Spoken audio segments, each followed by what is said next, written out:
Perfect. Okay, going live now. Hello everyone. Okay, I'm already going to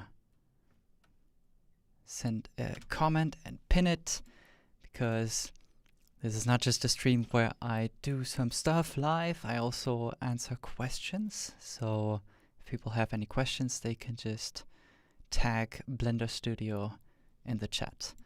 Perfect. So it's been a while since I was streaming about on the character Snow. So the last thing I did was the retopology, and that took quite a while. It was 8 streams, but in total that wasn't that much time. I mean, each stream was like 2 to 2.5 hours, so finishing an entire retopology, character retopology in that time is not too bad, especially because the topology was custom made, like completely manual topology from the start. So I mean, I have the file open. This was like the original final sculpt that I did, post, with like really shitty topology. But it was serviceable. Then, now there was the T-post retopology. I did some more adjustments to this since the last stream, but only a few minor tweaks. Like I could just go over it really quickly. So, I mean, if you want to see more on the retopology, the old streams are still on the YouTube channel. But something I did is these loops over here, that are going just straight through the arm. I made them overall more straight, so they are more aligning with the direction of the arm and the direction of the bones, more or less. Same thing for the legs. The loops are just much more aligned. Before that, they were kind of like going like all over the place, like just kind of curving outwards and inwards. So I cleaned that up a bit. And the topology on the neck was also a bit weird, where I had like loops going on over here, then going up here, and then just more loops going like this. Cleaned that up a little bit, so I have more. It's still not very straight, but just so that there's more loops going on like this along the neck.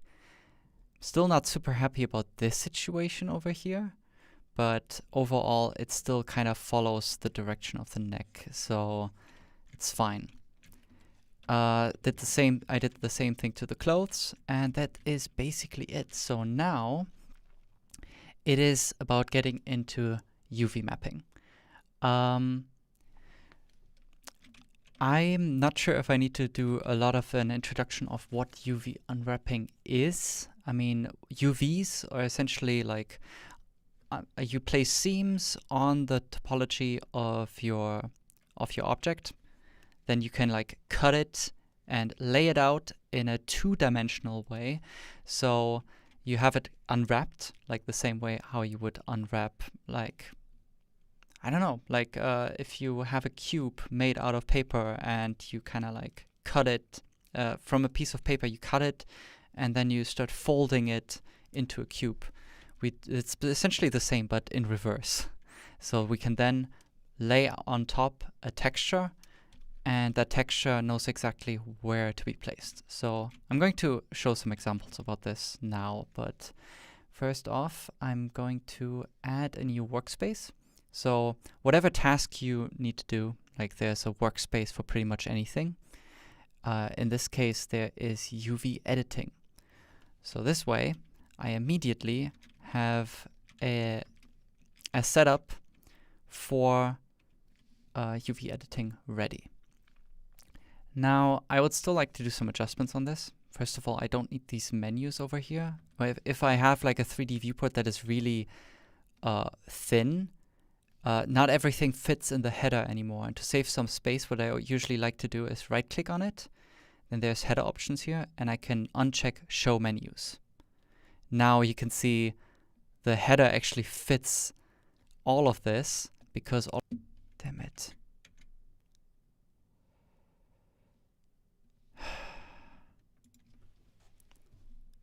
Okay.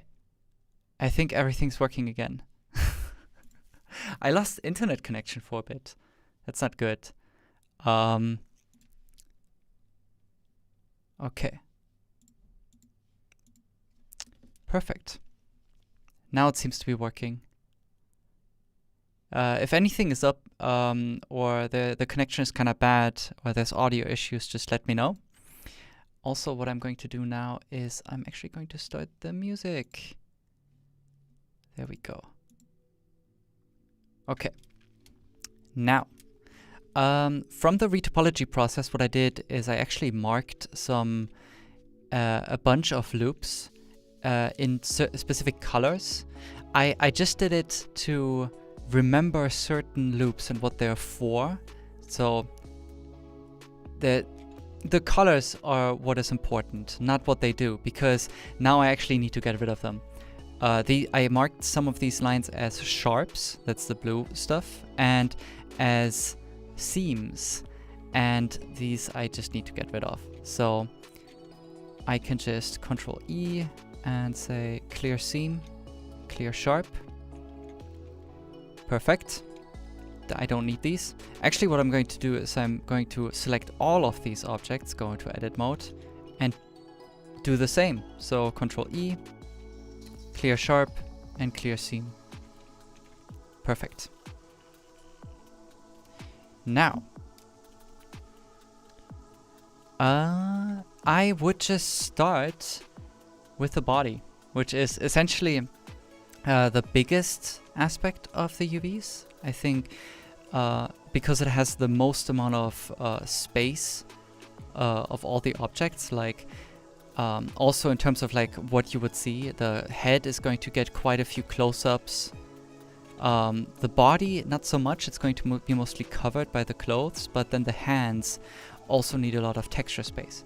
So like I need a lot of resolution on the fingers and on the hand in general, and a lot of resolution for the head. But I also want to keep all of this as one object. So this requires some specific tricks for the UVs. So I still have some old UVs lying around. This is interesting, but I don't need those. So what I could, for example, do is just kind of reset the UVs if I wanted to. But I mean, by default, it would just be kind of like one point in the side, or they would just not exist. But I'm gonna get this on the top. So the typical workflow would be that you would just kind of start marking seams over here. So I think what I'm going to do is I'm going to select these loops over here. With Alt, you can make a loop selection. With circle select, I'm just going to deselect these guys. And what I'm also going to do is I'm going to use a different viewport shading. I think I'm going to use this one because I don't need to look that much on the surface curvature, the model itself. I just need to see the highlights of the seams and the highlights of my selection, so a darker color is actually kind of nice. Actually, what I might do is I'm going to use my regular matte cap, but I'm going to set the material, the color to single, and just make that darker. This way, if I should ever change the color type, I still have like the same sort of lighting from the matte cap. Okay, but I'm going to separate the head, all of this, from here on out. Actually, let me do this. Like so, I'm gonna mark these as seams and this. I think that might still be... Okay. I'm going to mark this. This as a seam. I want to get everything that is visible, that is sticking out of the clothing, and that is connected to the head as one UV island over here. So with pick shortest path while holding Control, I can just select these edges, mark seam, and then select these, clear seam, like that. So now if I would unwrap this, you can see we can see no seams, only a little bit here, but I think that's okay. And then this would be all connected, and it's really good to, like, once you cut this up where the seams are, the UVs, the seams are in some cases very easily visible, and that can cause like some really ugly effects. And the typical thing that you would like to do is to place the seams wherever they would be least visible. So hiding them under clothing, for example, is quite a good idea. Same thing over here. I think I could, unwrap the arms like from this point onwards, like that. Little tip, actually, I like to often start to like unwrap my model like from one side only. Like I could just mark these seams, for example, and what I could then do is I could just select these seams, either by manually selecting them or selecting one marked edge, Shift G, and then select similar by seam, and then it just selects all the seams. And what I could then do is, if I press F3, I can actually search for any operation. And what I want to look for is mirror selection, or select mirror. Shift Control M, that's a shortcut. And now it actually mirrored my selection. So if you already set up all your seams on one side, you can just select all those seams, mirror your selection across, and then Control E and mark seam. So that's one way. But what I'm actually going to do, I'm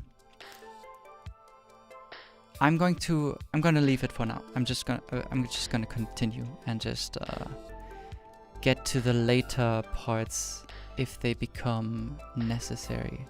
Okay, this is really fortunate. Like the entire legs, the entire body and the feet, they are completely hidden by clothing. So I don't need to put that much emphasis on these parts. They should still get clean UVs, just in case. I also modeled the body in a way that if there should ever be clothing variations, that I can still show the body. That's why he has, for example, a belly button and all that stuff. If you would disable the shirt, the model would still work, the character would still have textures, all of that stuff. Okay, but what I want to do right now is I want to focus on the head.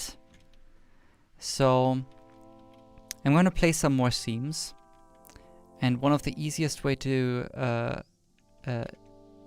place a seam that is not going to be that visible is going from the back all the way up to the forehead. So if I mark a seam like here, you can see that the forehead, the hair is actually hiding the seam, and I can like place the seam as far as there's still hair, like all the way over here. That's all still acceptable. Or at least, actually, let me hide this. I would say all the way up here. Like, it would be nice to have also some hair variations at some point.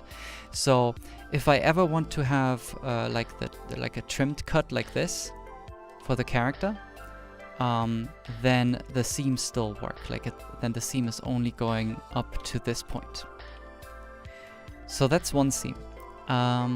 I'm then going to do the same thing over here for the ear, just selecting, let's see. Yeah, I'm gonna select, is a similar thing that needs to happen. Oh.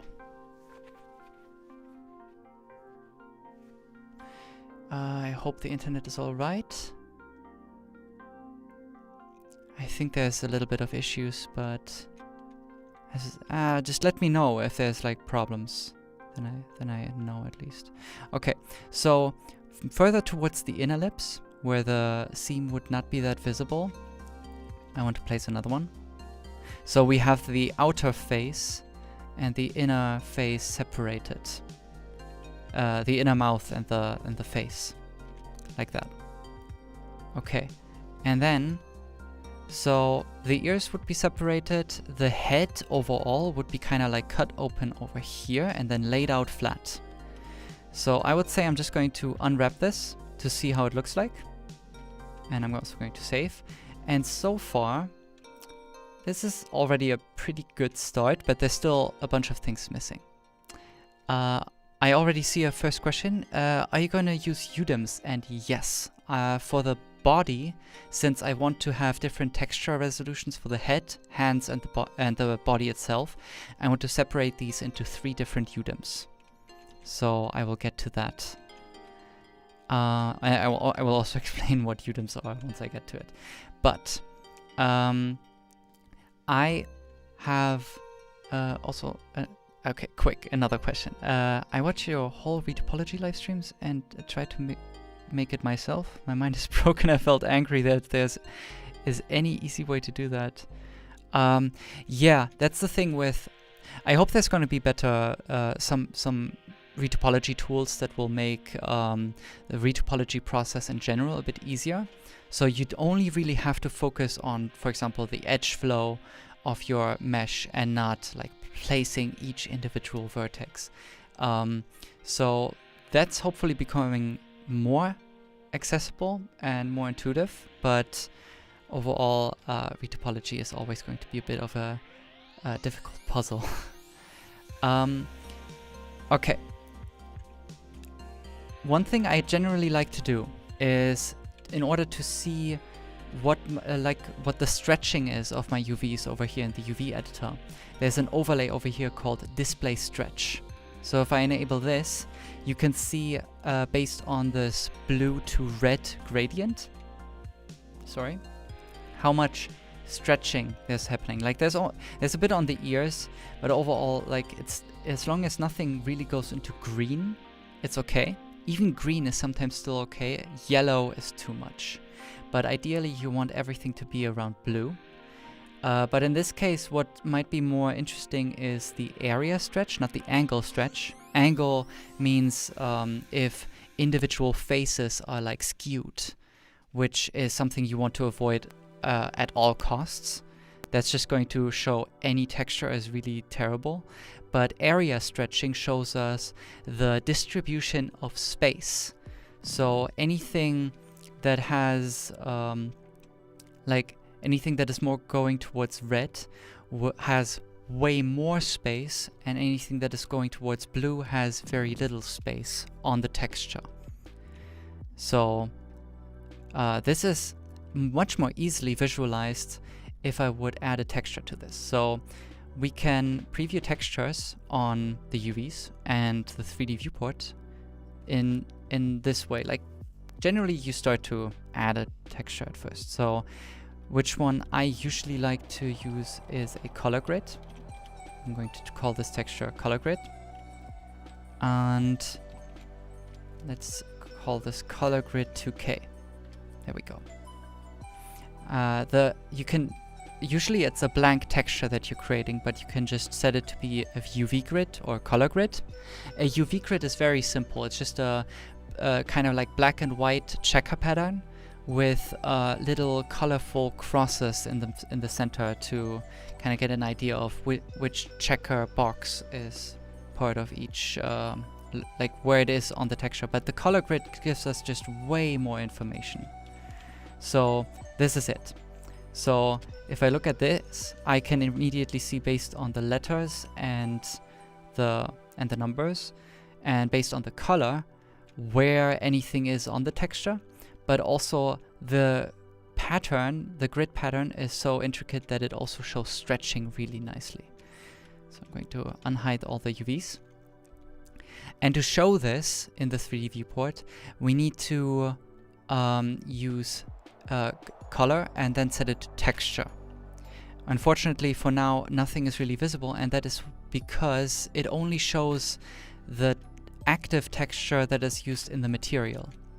So I'm just going to use go over to the shader editor, or I could also do it here. Like if you have a material on your object, I'm going to call this material, hold on, I'm going to actually make a new material and call this one color grid.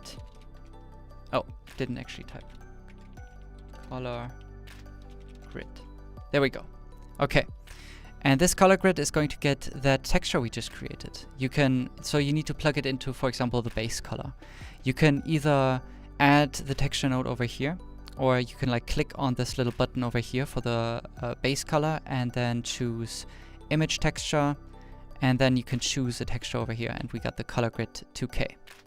There we go. Okay, this is good for now. And you can see it also added the texture over here. By default, it's always just going to use the currently used UV map as sort of like an input method to find out where the texture needs to be placed. So this is it. Going to go back. Oh yeah, by the way, I'm just using my own custom pie menus, but basically you can just switch editors over here, and you can go back to the UV editor.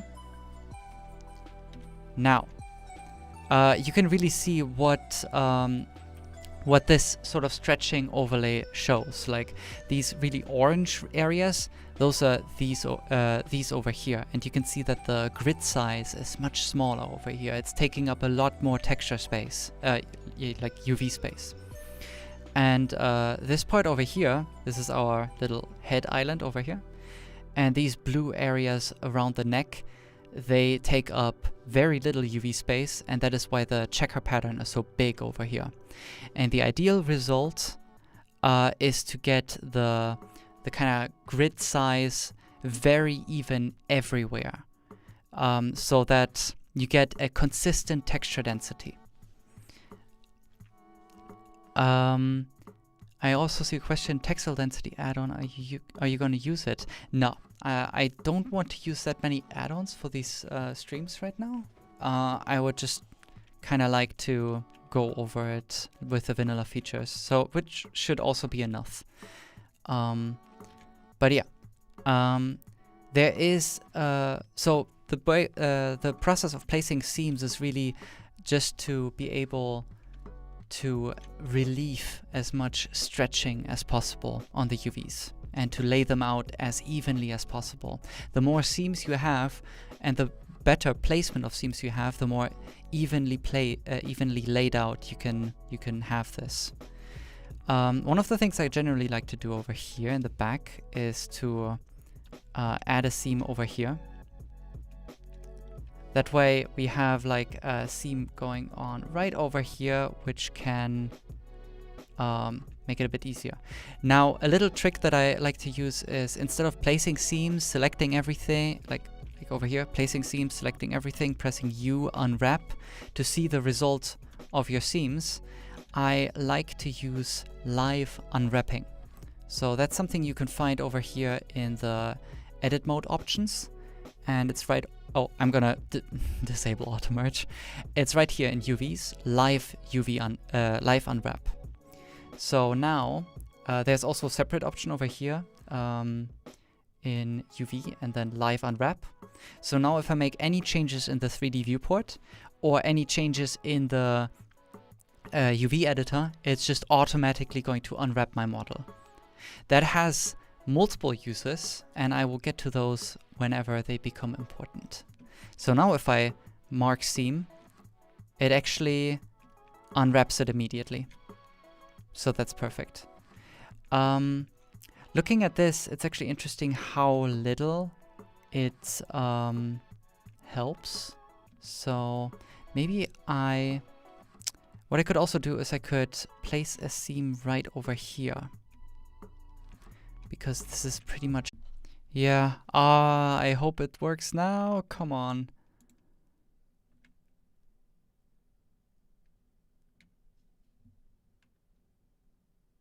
Okay, am I back? I hope I'm back. Okay, seems to be running. Yes, perfect. There's some internet issues. Damn it. Okay, I see already some more questions. Someone mentions Blender Bob's video on UDIMs. I'm actually going to save this. I don't know that video, but I always like to check out any videos on UV unwrapping. The one from Daniel Beistedt I can really recommend. He did an amazing tutorial on UV unwrapping. Blender Bob UV. Yeah, I'm gonna check that out, but I hope you can hear me all right now. Okay, music is running again. Perfect. And another question, so the live unwrap thing doesn't require an add-on. That is correct. This is shipped with Blender, and I don't think many people know about this. So, let's see. I think I am able to place the seams even closer over here. Yes, I would like to have a seam right over here. That would be amazing. Okay. And then a seam over here as well. Then I can separate the back of the head as its own UV island. And that might actually more reliably get rid of some of these issues with UV stretching along the face. Yeah, now the scalp is its own UV island. That should be nice.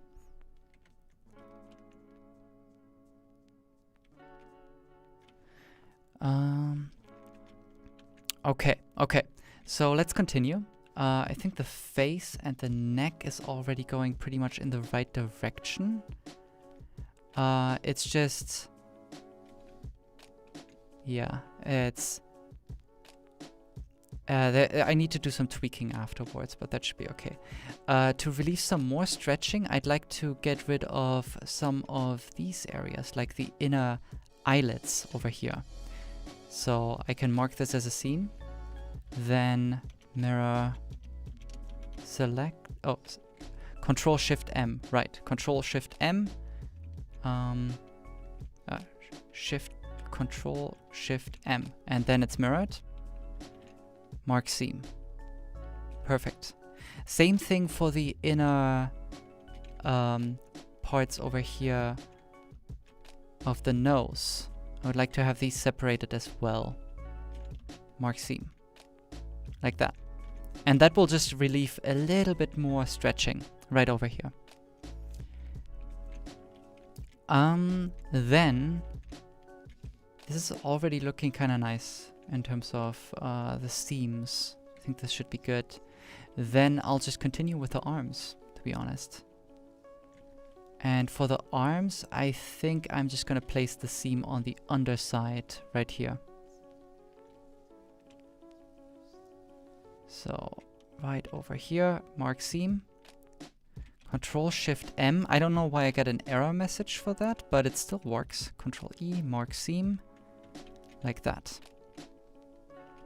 Now the arm is also unwrapped and we can see it nicely over here. I'm actually going to get rid of the checker pattern and the UV editor, so I can see the UVs a bit more clearly. It should be fine. And then there is the hand. Now the hand, what I typically like to do is unwrap it just kind of perfectly in the middle. So because I, yeah. So I can just hide. The good thing is if you do like a loop selection, it gets stopped wherever there's a pole or open geometry. But if you just hide, for example, this part, and do a loop selection, it stops right over here at the hidden geometry. So I can do this to just select the loop that is just going through all of these fingers and mark that as a seam. So I can just deselect all of this, mark as seam. And that is already getting me pretty far. Now, and then I can just select all of this and mark this as a seam as well. Now I kind of wish that I had this a bit cleaner, but it doesn't matter. It's still pretty good. And now let's look actually, where are those UVs? Yeah, we can see the hand is kind of laid out. Kind of nice. It's like stretching the fingers quite a bit, but this is pretty good. Now, I saw some weirdness over here. What is this? So there's really kind of confusing thing about UV editing in Blender is that there's two selection modes. So one is whatever is selected shows up in the UV editor. So if I select this UV island over here, it shows up right over here. And then I can select UVs separately. So, and the other thing is if you enable this button over here, which is called UV Sync Selection, it will synchronize the selection in the 3D viewport and the UV editor. So if you select something over here, it will also select it over here. Now, but this has some problems. And very specifically, if you have vertices selected, it will select the UV points. And now if you move something in the UV editor, it will also select all of the seams that are part of those points. So generally, if you use if you use this button to sync the selection, use face selection. That will just make it much easier to like select parts and then just move them around like that. I'm also going to disable the subdivision surface modifier in edit mode, so everything runs a bit more smoothly.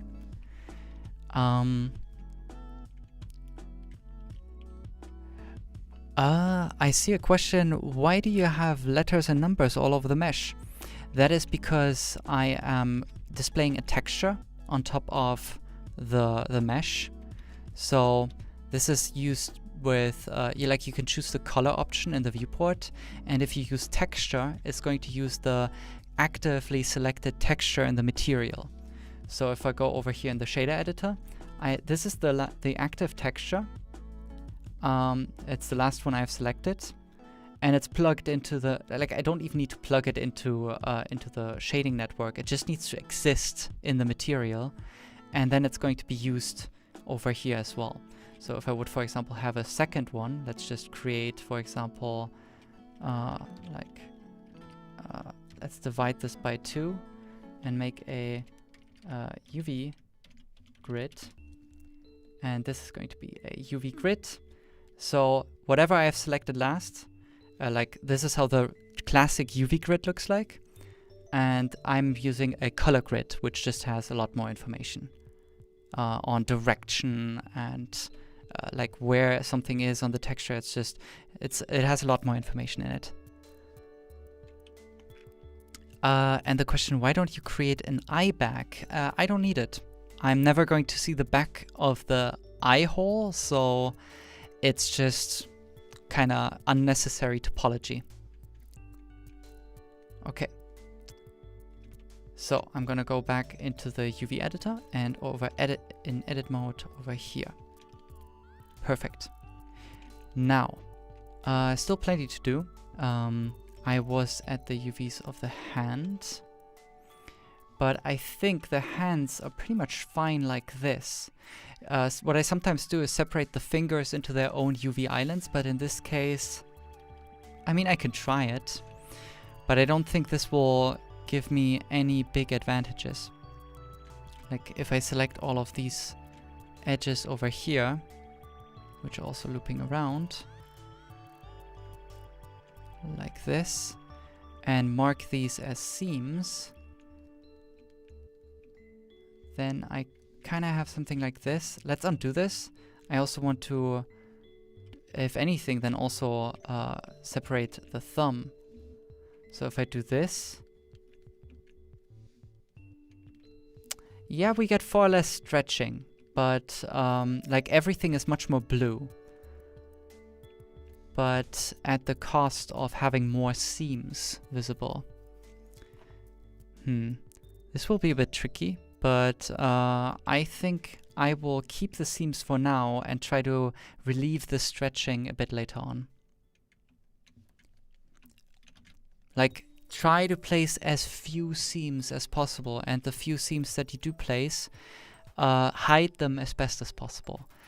These ones over here, I would rather have one seam go across the entire hands and the fingers, if it's at least consistent, running through the entire thing, and then I don't need any more seams than that. It should be good. The only places that you would now have a bit of UV stretching because of this, because I don't separate the fingers, is the areas over here between the fingers. but still okay. Let's actually go to angle stretching, and you can see over here the angle stretching is completely fine, but I need to fix the area stretching later on. Again, I can just select the seams, Control G, Shift G, select by seam, Control Shift M to mirror my selection, and mark the seams over here as well. Basically like that. Okay. Now, that's the arms and the hands pretty much done. I'm going to go back into the face just for a moment because I want to also UV unwrap the ears. So let's actually zoom in. The ears have a lot of different area stretching, and I would like to fix that. I also see some more questions. Do you think the UDIMs need to be need some improvement in Blender? Maybe. I would need to use them a bit more often. I haven't done a lot of texture painting recently, so I'm gonna get to that, and then that's a good point to test them a bit more. But just in terms of like setting up the UVs and using UDIMs for materials, it seems to be fine. Could be a bit more intuitive, but for like texture nodes. But let's see. They are at least functional. Another question, I sculpted lips, but when I'm trying to add a shape key, it's not opening, and they're between the nose, and the area between the nose is breaking. Sorry, I don't know. With sculpted lips, I mean, it really depends on the topology. Sorry, I don't have the answer right now. Okay. So for the inner ear, I would like to... Okay.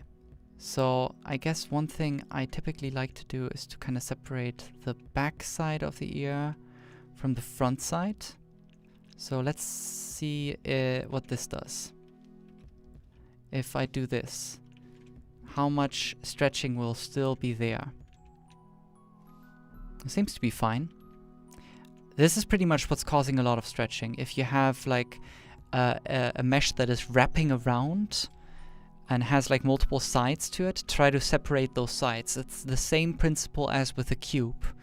If you just have a regular cube, that one has the simplest UVs you could possibly have, and it's also the most even. Like it's perfect UVs, but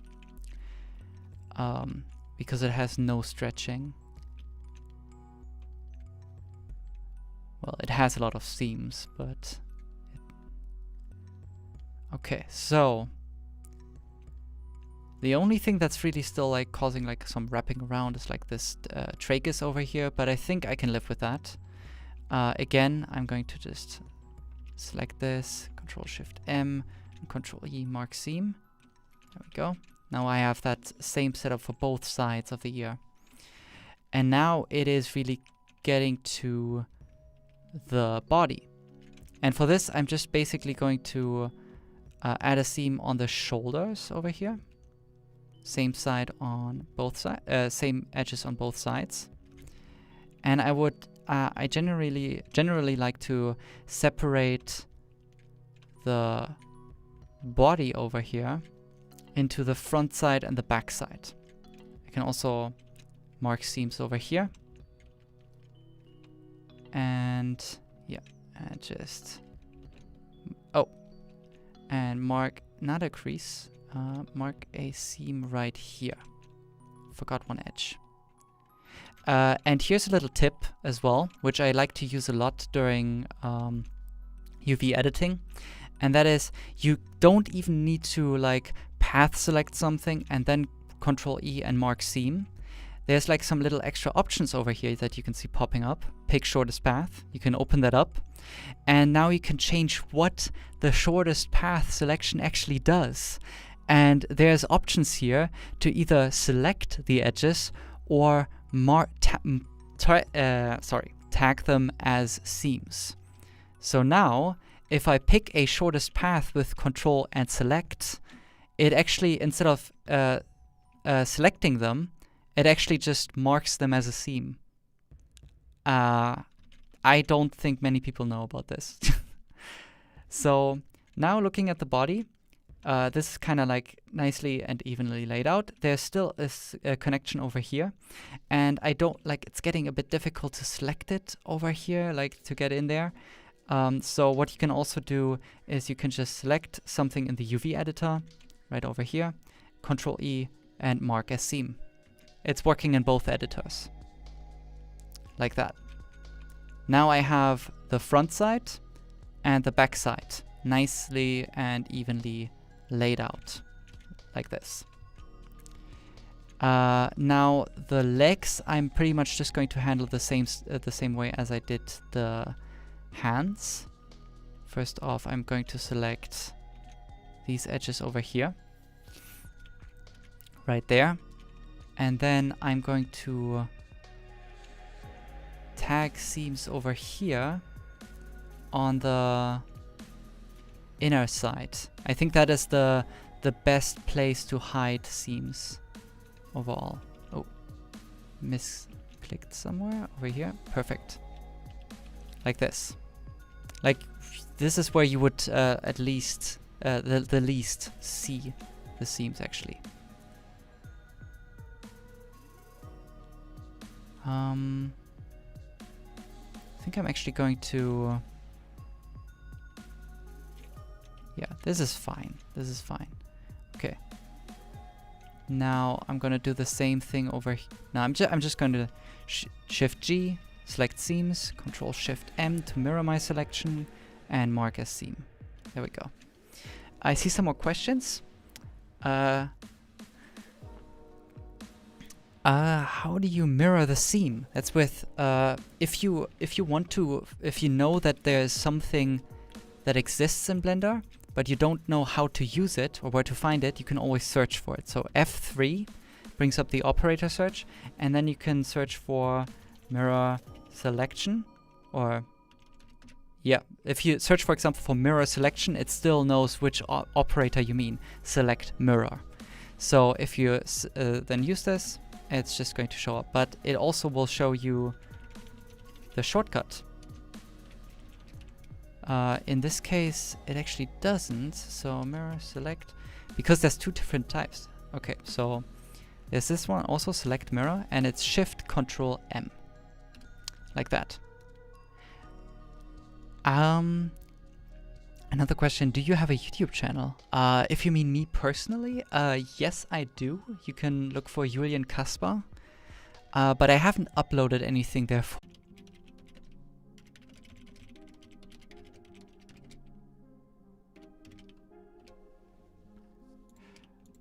Okay, I hope, yeah, I'm back. Okay, perfect. Should be fine. Okay, hold on.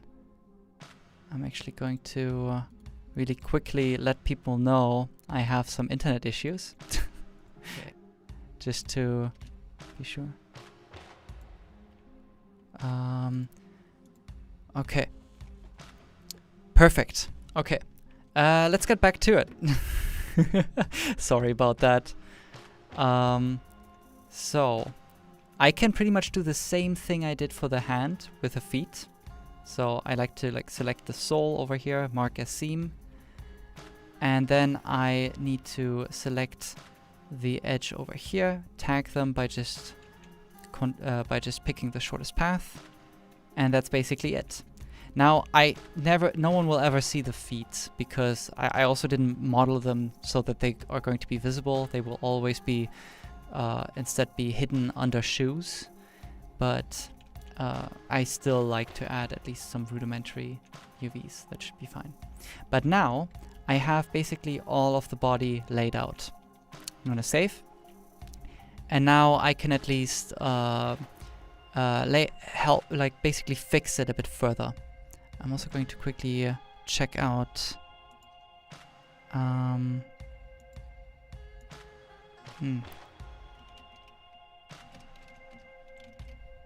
Okay, one moment.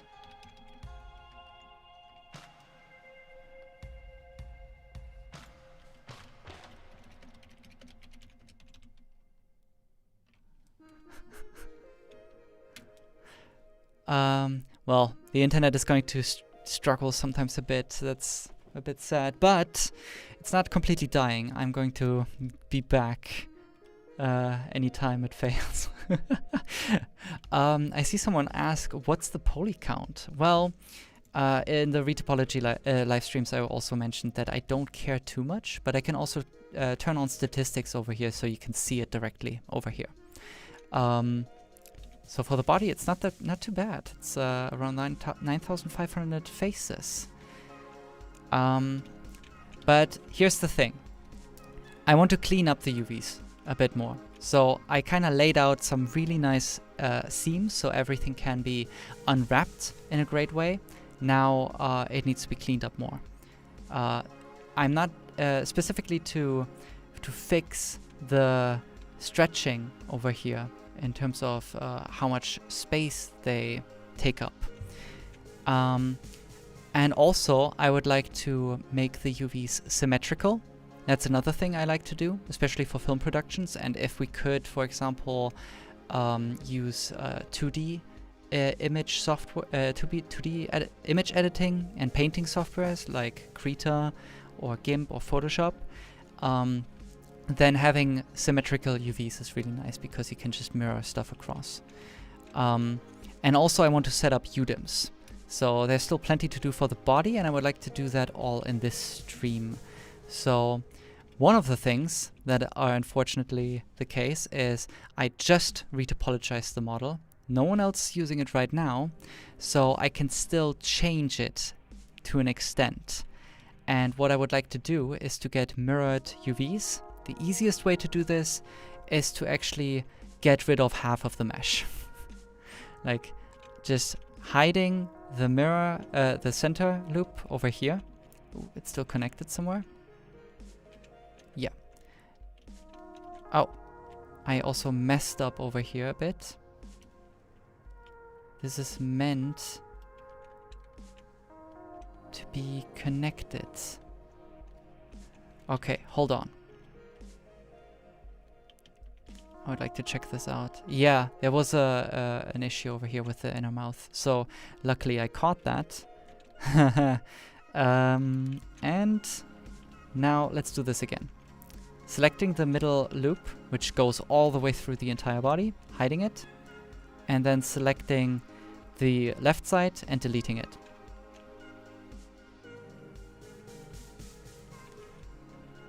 There we go. And now I can add a mirror modifier. And you can see this will automatically make the UV symmetrical, but this is not the solution in the end. Like, there's still way more stuff to do. But this means I can arrange all of this a bit better. So one of the things I like to do is...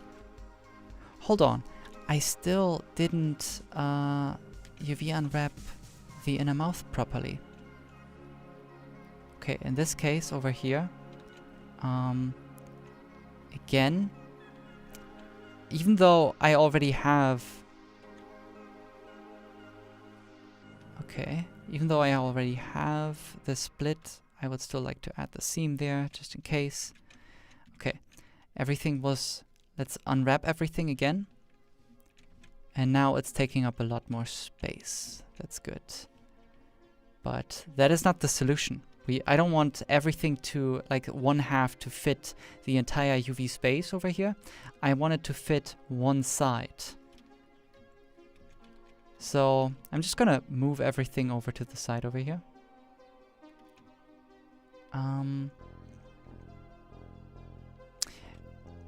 Actually, I'm gonna apply the mirror modifier for a moment and unwrap this again, because before I do anything, in terms of getting the UV symmetrical, I would like to... No, I'm thinking on what's the best way to get rid of the stretching. If I should even have this mirrored first. Nah, I think I know how to do it. Okay, so I'm going to add the mirror modifier and apply it. I need this for now. and I'm going to unwrap this. Okay, now.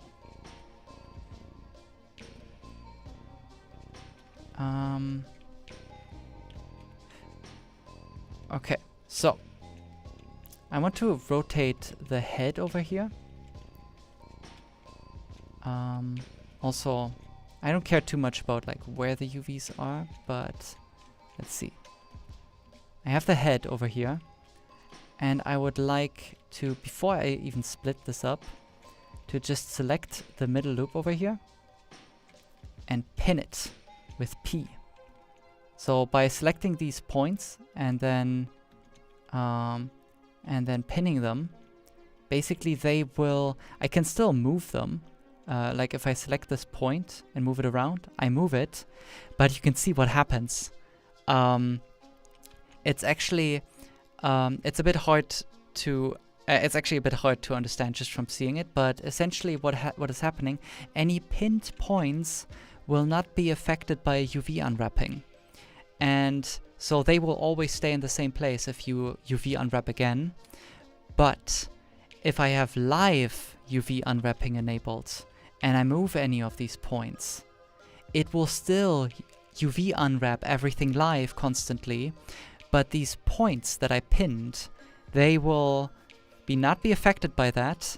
And I can actually move them around to have them affect everything else. So this is how we get rid of stretching or like uneven distribution of the UVs. Basically, I'm going to unpin this.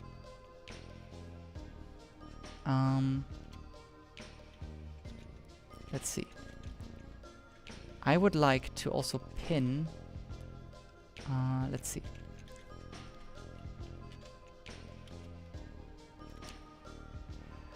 Oh boy.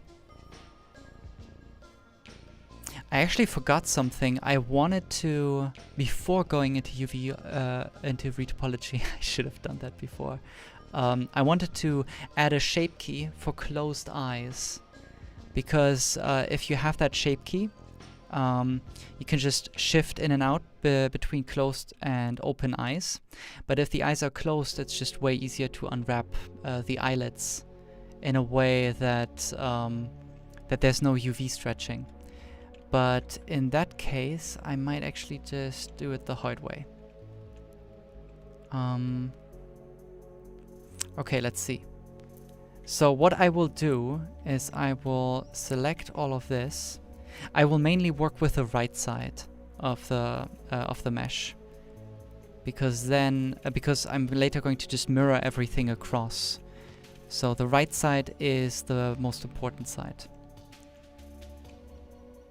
Okay, now I want to UV unwrap this from my perspective. So I'm just going to select this and project from view. And now this is basically, now I have the UVs exactly how the eye is looking from the front, like this. Now this is really useful because now I can actually, I can pin, let's see, the outermost eye, like loop over here on the eyelids, the innermost, pretty much. Now this is pinned, and I want to try this. It's going to, once I unwrap it again, it's going to reconnect everything to the other parts, and I could try to close the eye. Let's see. Actually, it's a bit stupid that I pinned these vertices. I want to pin the actual innermost ones, like this. Okay, so the moment I start to move them again, everything is going to reconnect, and I can use the tweak tool over here to actually move these pinned points to each other. Okay, so I can like select these two, for example, and with the scale tool, let's see, where is it actually hanging out? Is it, why is it hanging out down there? Oh, I know why. Okay. Yeah, that's the difficult thing with, yeah, with the whole selection modes. I wish it would be easier to understand. If you're changing individual UV points, it's better to not have the selection synced. That's just my general advice. Okay, but this is essentially what I'm doing right now, just to get the eyelids closed. I'm going to do this, but actually, let's undo this for a bit more. I would like to undo. Okay, I changed my mind. I want this pinned as well. Because then, up to this point, up to this loop, the UVs on the outer side of the face will stay the same. Right here. And then the inner eyelid over here. Let's see.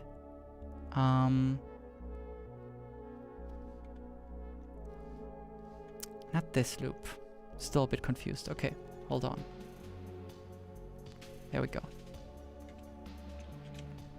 Okay, I'm gonna...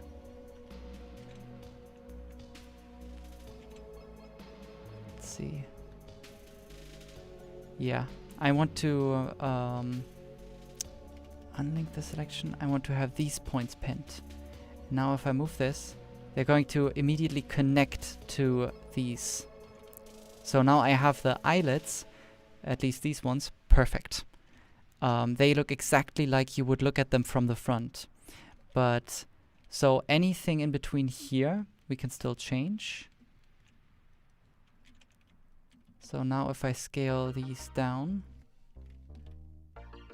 like this, it's actually going to adjust the UVs exactly how I want it to.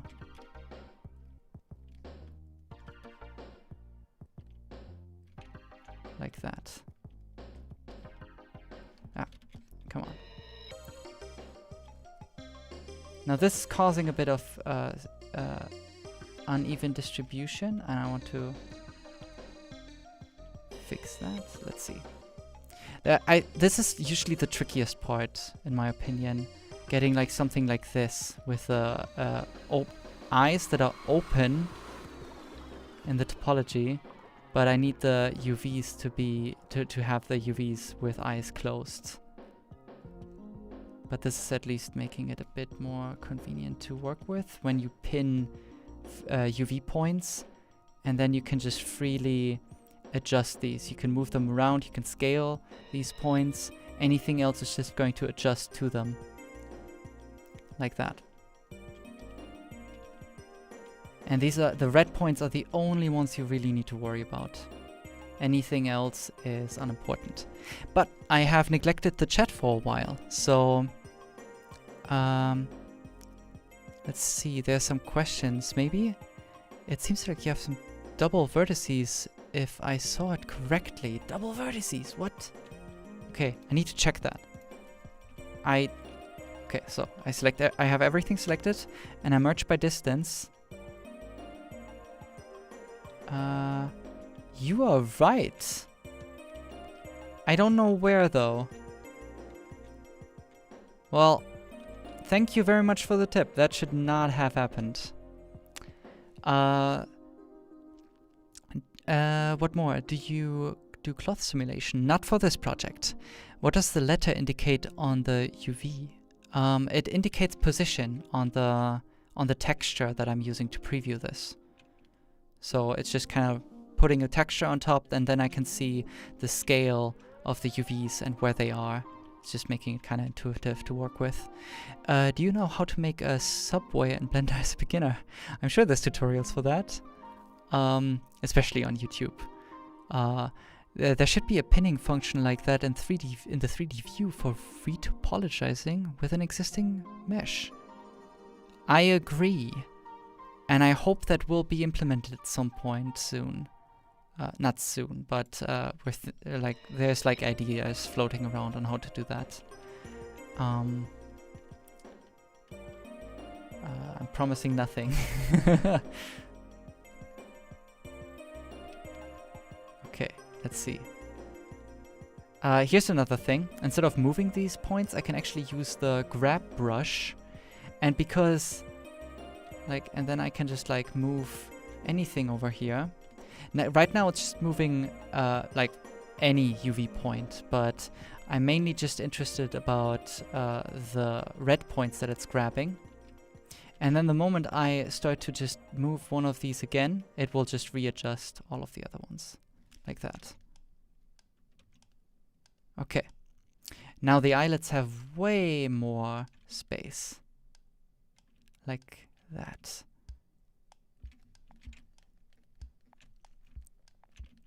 Okay.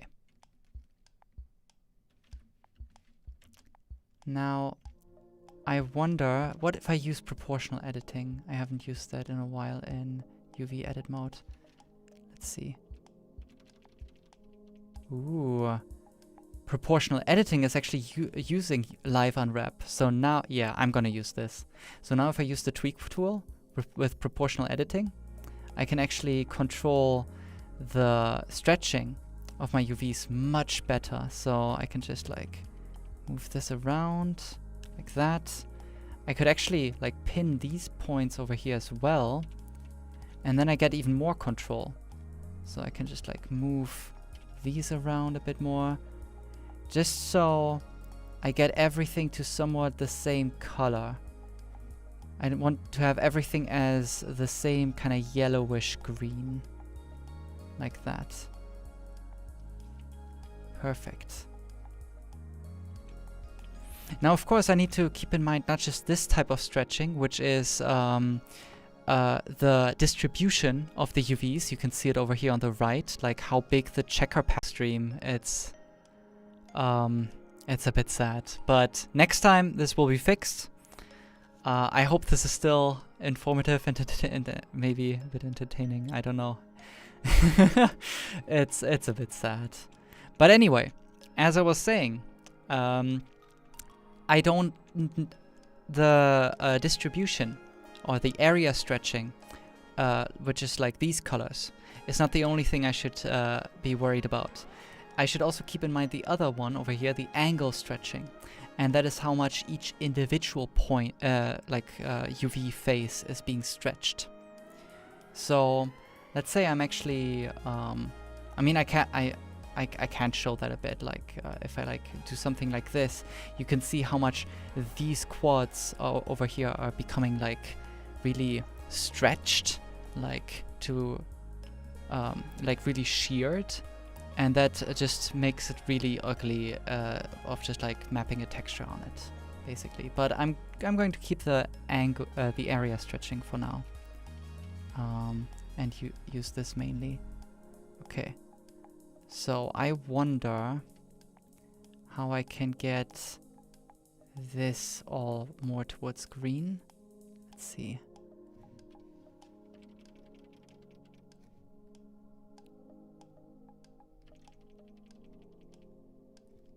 Ooh. Directly on the corner, it's always going to be a bit difficult, but yeah, I think I need to live with it that on the corner it's always going to be a bit stretched.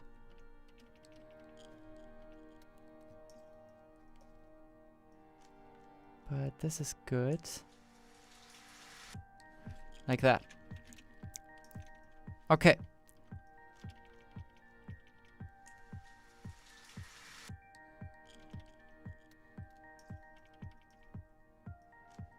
Okay. I'm just gonna basically keep it like this for now. And then the left side, I'm just going to replicate that once I have the mirror modifier again. But then there's also the mouth, and I'm going to do the same thing over there. So I'm gonna bring back my overlays. And I'm going to select all of this part of the mouth. And I'm just going to UV unwrap it. Oh, first I'm going to unpin this. I'm going to UV unwrap this from project from view, like this.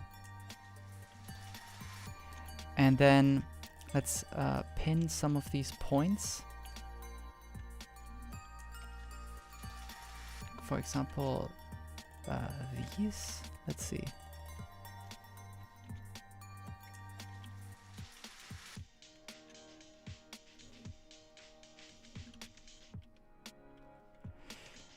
hold on. Okay, I want to have this selected.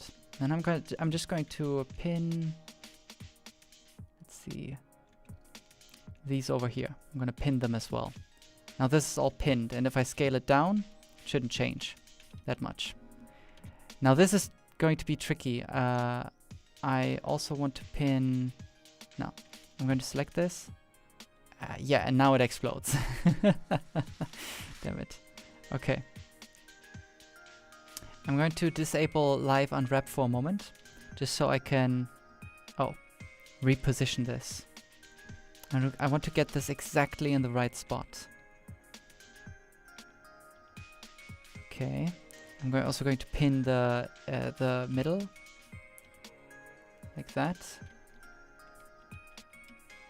Exactly like this. Okay, now I'm actually going to unpin these, and instead I want to really pin these ones, so exactly this. Just not sure which loop that is actually. Let's actually have the selection synced, and then I can see. Okay.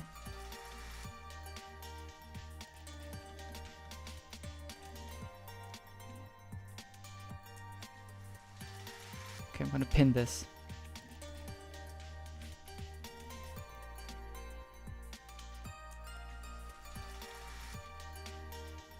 Perfect. Okay, okay. Now I can, if I move any of these points, and I'm going to re-enable live unwrap, it should actually work. So let's do this. I'm going to nudge this point a little bit. There we go. No, I'm gonna nudge this point a little bit. Okay, it's a bit broken, but I can fix this. So I'm going to move these points a bit along the y-axis. I don't care too much about the nose right now. I'm gonna fix that in a bit. But for now, it's about the mouth. The lips. And the lips basically have the same thing going on as the eyelids right now. I want to have them closed, the UVs at least, so that the distribution can be as best as possible. Let's see. And again, I want to have the color everywhere here as evenly as possible. Let's actually show this from here. So there's a bit of distribution problem on the lips and on the chin. We can see that by having the grid size over here bigger than everywhere else. And also I see another question. Do you texture after applying subdiv? Doesn't it ruin the unwrapped UVs like smooth UVs corners? Oh yeah, that's something I need to check out after once I get to shading, because I wanted to experiment with some new options over here. There's new UV smoothing options. And this might actually save me a bit of hassle, but I'm going to get to that once I get to those streams. But to answer your question, I'm not applying the subdiv. I want to unwrap this on the base resolution, but also have this work on the highest subdivision. And that's going to be the tricky part. But in the end, the resolution that is most important is the highest subdivision. That's where the UVs need to look really good. Okay, I'm actually going to pin these points as well and move these around. Let's see.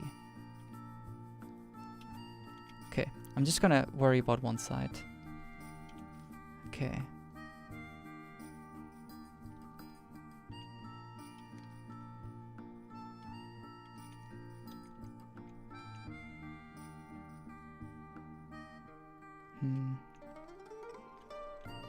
Actually, I'm gonna try something. I'm gonna pin all of these over here and enable proportional editing again. And now what happens if I move these around? Can I get a more even distribution on the chin?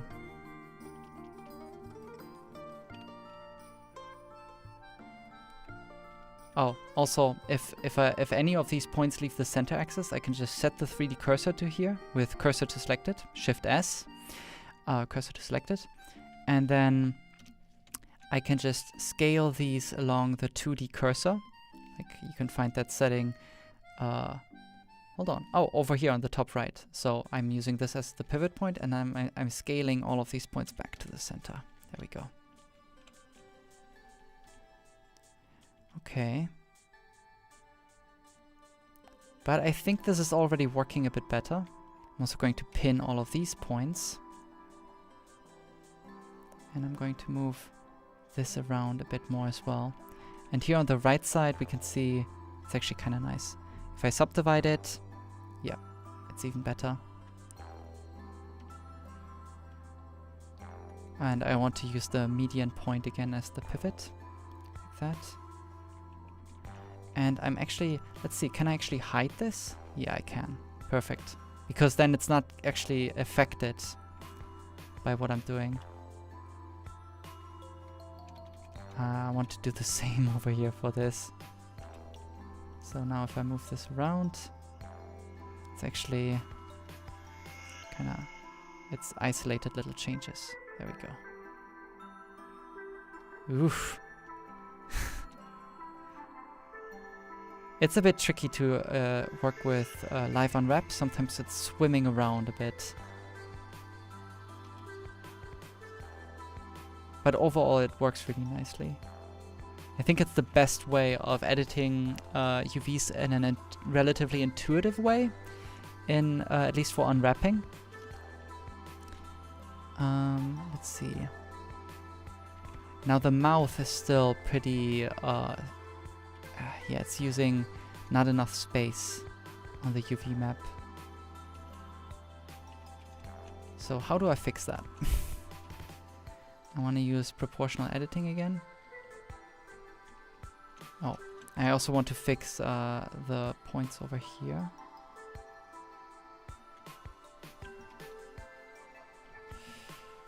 There's a lot of like fine tweaking going on, but I don't mind.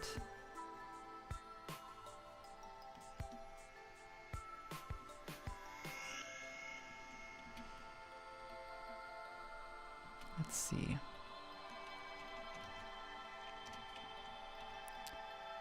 Again with proportional editing, and I'm going to hide this. I'm going to hide this again. These pinned vertices, these pinned UV points. So I can just, with the tweak tool and proportional editing enabled, I can just move this around, and I can already see that the distribution is getting a bit better, but not by much.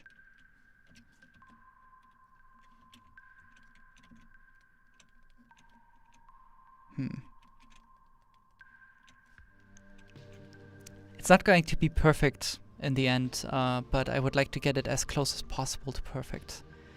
I also see some more questions. Do you plan to bake a displacement map from this character? No. Snow is pretty stylized intentionally, so I can actually I don't need to add a lot of detail via displacement maps or anything. Any detail that I want to have, at least in terms of the shape, I have it directly in the model. That the same logic I basically applied to the clothing as well, where I modeled all of the little folds and creases in. Another question, what is the difference between the multi-res modifier and the subsurf modifier? The subdivision surface modifier subdivides your mesh and smooths it in the process. It's a great way to add more resolution, but you don't have a lot of control over that resolution. The multi-res is different in the way that if you add subdivisions with that modifier, you can go into sculpt mode and you can actually edit those subdivisions. So you can add a lot more detail to your sculpts or to your models and still be able to freely sculpt on top of the detail. So the multi-res, what it's actually doing is like it's adding a sort of a displacement texture that you can paint. It's like pretty wacky, but it's it works. In the next release, hopefully there's going to be some more improvements because the performance actually got a bit of a boost. So let's hope for the best. Okay, I want to like scale this in. Does that help? Not really. Doesn't quite solve the problem, but if I enable proportional editing and scale it, it does solve it a little bit, at least in the center.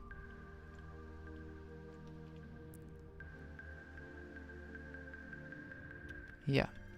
Okay, I'm gonna hide the center loop, the center pinned vertices again. And with proportional editing enabled,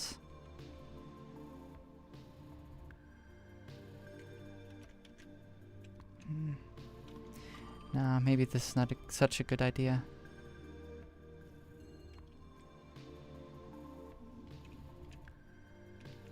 But it's, I mean, it's already kind of nice. It's not perfect, but it's somewhat there. I'd like to change some of this stuff a bit more, so yeah. So the distribution of the UVs is overall just still much more even. There we go. It's a bit messy, but I can clean it up a bit more afterwards. Some more questions. Can you recommend any sculpting tutorial? That's a good question because I think in terms of like how to get into sculpting, like there's some like there's not a lot of free tutorials that I know of that are really good. I think at this point there should be plenty of like little paid tutorial courses that should be helpful. I mean, you can Google it and find pretty much a lot, but I haven't checked out many in recent times, to be honest. Sorry if that answer is not very helpful. It is not.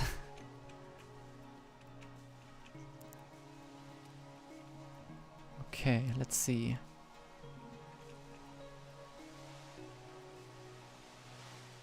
Yeah.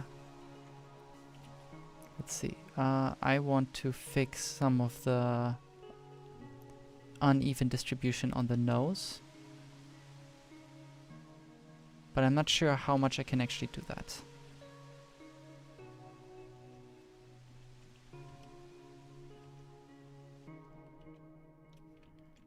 Okay, maybe a bit like that. Yeah. If you... yeah, the way to go is really just to move around some points, so the space that should be reserved for the nose is not taken up by anything else. So all of these areas are getting a bit more towards blue, but at least the nose is getting a bit more towards green. And that is really the intended result. So now if I pin more of these points, I can get a lot of control back. I also want to... let's see. I also want to adjust the nose hole.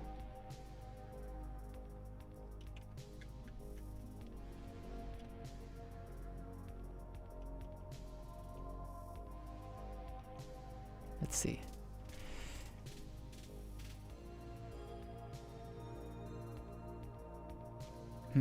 Well, it should be already pretty good. Could always be better.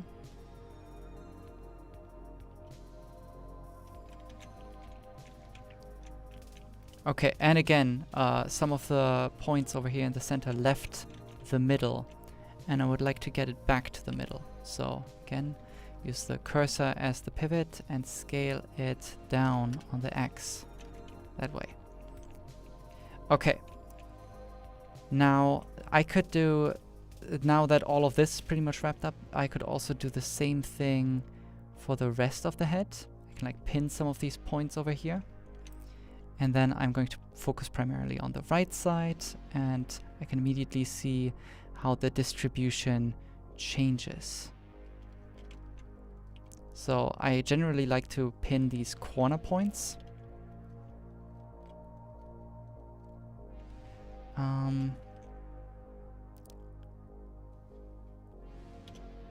Okay, let's see. Oh, the performance is actually tanking a bit over here. Let's see. What happens if I distribute the UVs over here a bit better?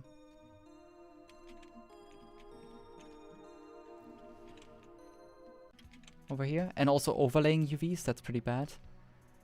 Let's see.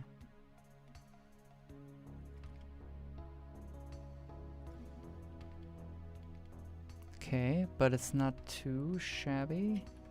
I'm actually going to pin all of these points, scale them down along the y-axis, move them down on the y.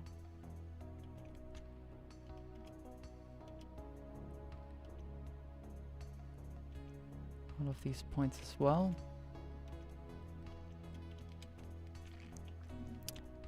I don't think I can do much to stop these from getting like really stretched. Like there's a lot of orange, like yellow and orange here. Okay, I would at least like to, like, I can see it over here. There's like, these are like pointing downwards, and I want to fix that. So if I move these UV points, it's actually fixing that curvature on the UVs. And I can see it a bit more clearly if I don't have the subdivision surface modifier on. There we go. Like that. Of course the UVs are pretty asymmetrical, but I'm gonna fix that at some point soon. I really only care that much about one side right now.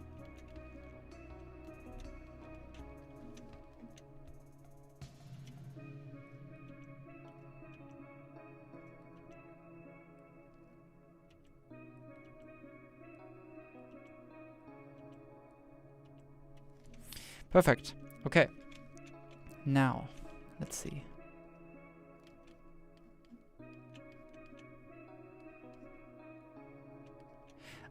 Also, I now realize that there's also plenty of pinned points over here, and I don't want these pinned. I only want to work on like any pinning over here on the head right now. So now if I should move any of these, all of this should be fixed again. Perfect. Okay. Generally, while editing the UVs, I like to toggle the overlays off in the 3D view, unless I really need to edit something or select something. But this way I can just see way more clearly what is going on here.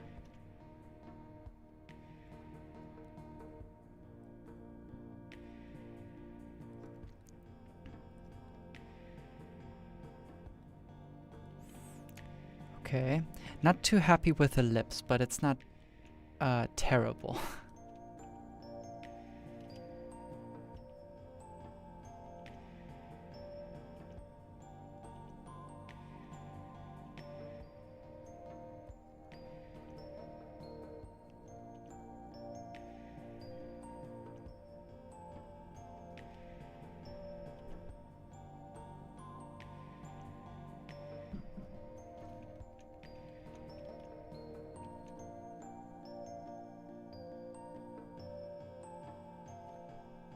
Okay, yeah, and right now I'm just really fine-tuning this. I also want to switch to the angle stretching, see how that's going. Looks good. Yeah. And area stretching.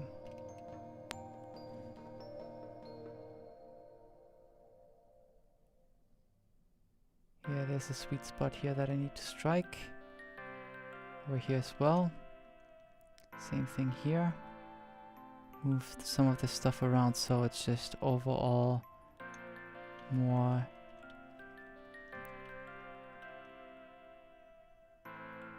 Yeah. This down here looks terrible. I need to fix that.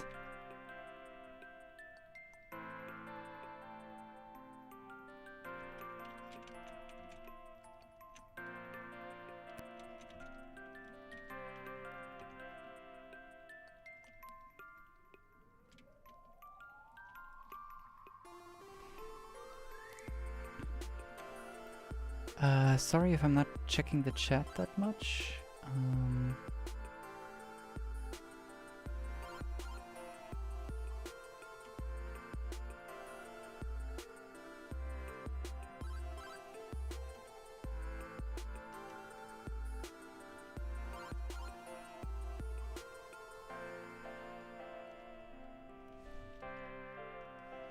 Okay, I'm gonna pin another point over here. Okay, overall this is not too bad.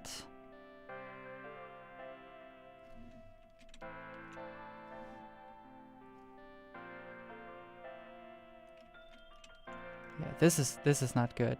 I would like to have this also aligned so it kind of follows. Yeah. Okay. This was my mistake. Yeah, now you can see the checker pattern just aligns much better to that side. Yes, this is much better. This is what I needed to do. And now over here, I can just stretch this a bit more.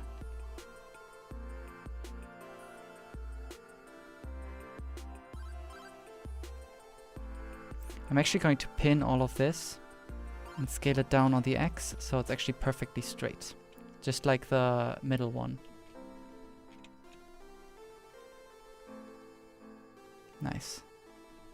And then I think I'm actually going to pin this one as well.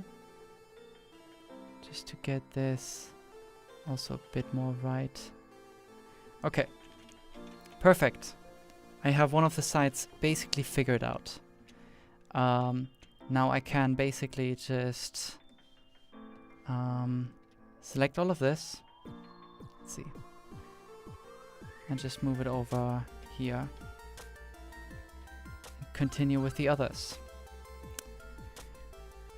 So let's just I'm also going to just select all of these over here, the left side, all of these UV islands, and I am going to put them over here to the side and just forget about them for now. I'm gonna save.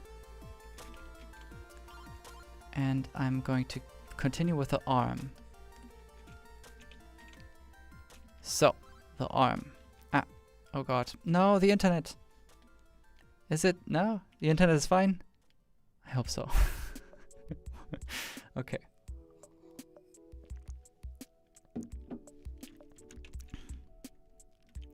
Now the UVs for the arm are pretty much already perfect. The only thing I would like to do is again pin a couple points so I can make the distribution just a bit better, maybe. Let's see. P, P, P, and P. I'm pinning the corner points. And then I am just making this all a bit more straight. But I think overall the unwrapping should already be pretty perfect because it is following the topology pretty much exactly. So I think this should be fine. Also the chat. First one, can you read my previous question? Is smooth UV a thing in Blender? There it is in ZBrush, but I don't know how it works. I'm not sure what it does. Like just based on the name, I'm not sure. I would have to look it up. How long will the stream be going? Well, for another half an hour. Maybe a bit more. Nah, I should stop after 2 hours. So I am still going to get to some more objects, parts of the UVs. But that means in this stream I will really focus mainly on the body UVs.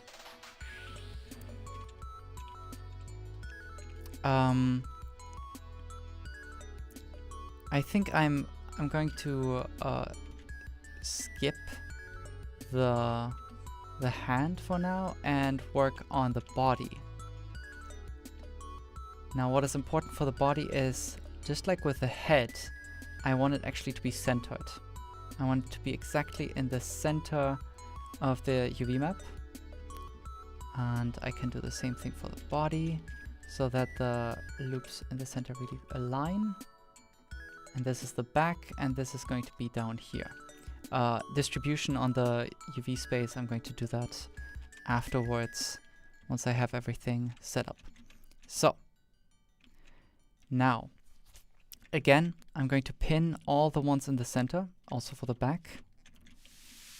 And then, I'm just going to, let's see, I'm going to actually put the 3D cursor in the center. Let's see, Shift S. Okay, hold on. I can actually, over here, get the exact position of the 2D cursor, and I would like it to be in the middle, exactly. 0.5, come on, 0.5. Yeah, now it's exactly in the middle, and I can use the 3D cursor, I call it the 3D cursor, it's the 2D cursor in this case.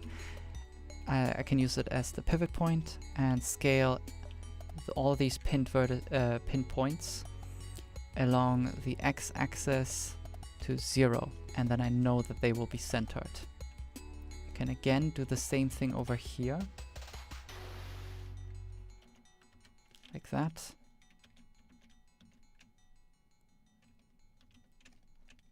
But in this case, I'd rather just move it a bit more to the side and then do it again.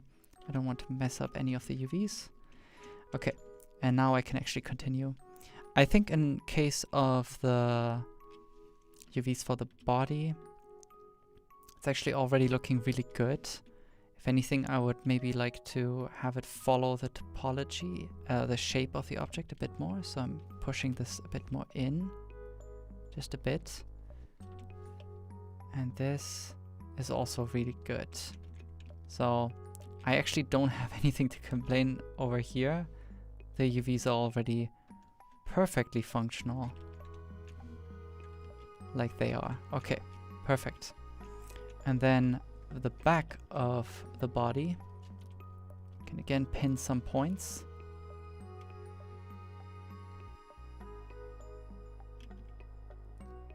There we go. Pin this one as well, move it around. If anything, this one could, that's the thing. One of the things that's kind of good to have is that these align with the other side, but it's not that necessary for the body.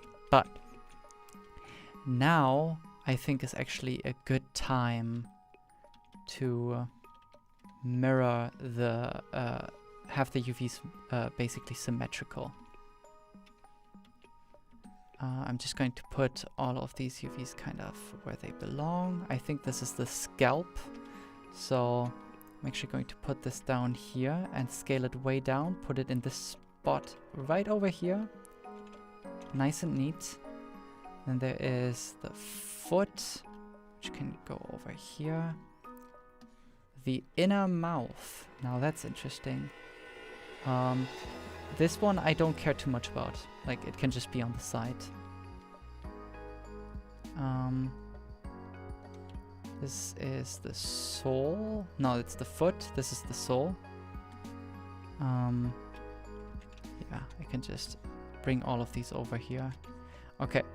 Now, most of the UV islands are kind of already well set up, so I can just again delete half of the mesh, because it should still be good to go. I don't know why. Oh, there are actually loose vertices and islands floating around. Oops. But let's mirror this. Yeah, I want to get rid of these.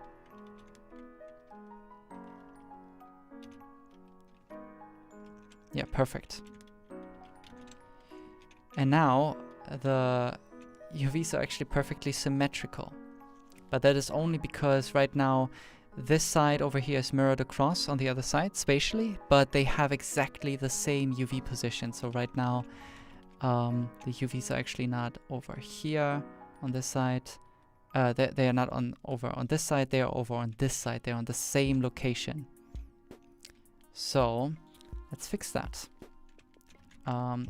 later. I'm for now going to just continue with this. And now I get a better picture of exactly how these two sides relate. So now if I push a point over here, it's actually going to push it on both sides.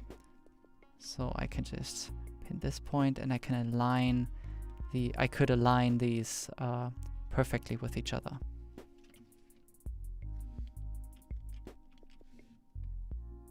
Like that.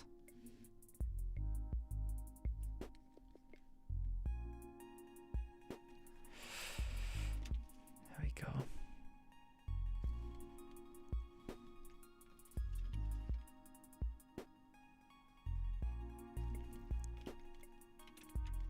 Oh well, that should be good. And to be honest, I don't care too much about the body. I shouldn't focus too much on it because I'm not going to see it that much anyway. Maybe the upper body, yes, but the legs, not really. Not really at all. Here, again, I'm just going to pin the corner points.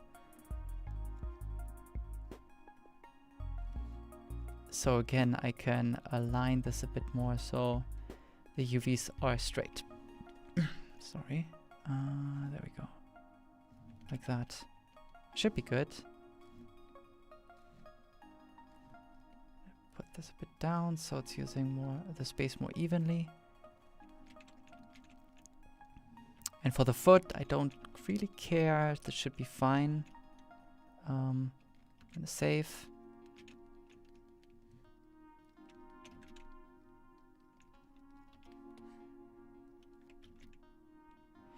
Okay, now the hands. Those are still important. Let's see. I'm gonna scale these up a bit.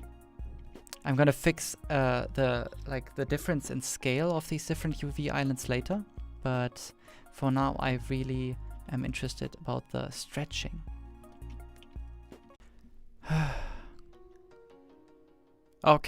Okay, now I see green numbers again. I think I'm back. Phew, okay. Took a bit longer than usual, but as I was saying, and also welcome back, as I was saying, to relieve some of the stretching over here on the fingertips, I need to do some more UV unwrapping, I think. Let's see. What happens if I actually use...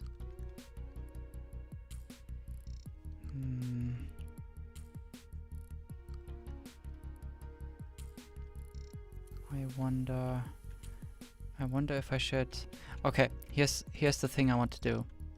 I want to select all of this entire seam over here and get rid of it. I want to mark this seam a bit further upwards towards the fingernails. It's going to make it easier to relieve some stretching. Then there's less topology that like wraps around. I can unwrap this a bit more easily. There we go. Yeah, you can immediately see the difference. It's, oh my god, it's much better.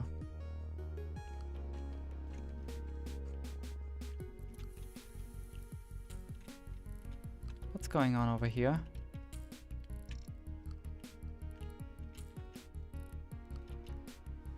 What if I unwrap again? Wow.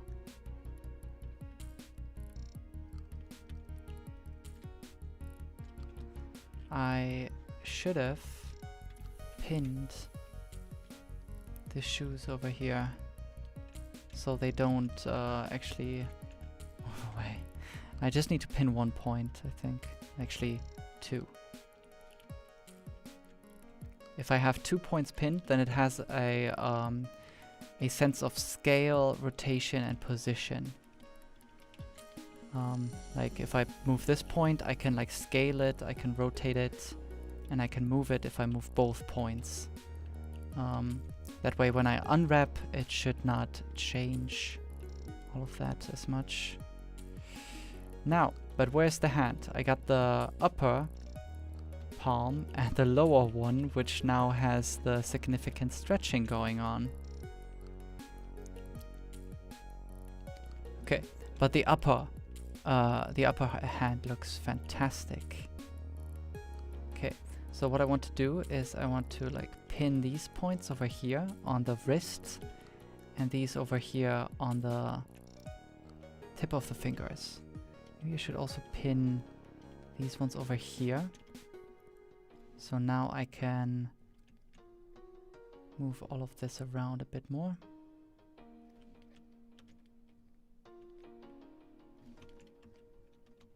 Let's look at it from the top.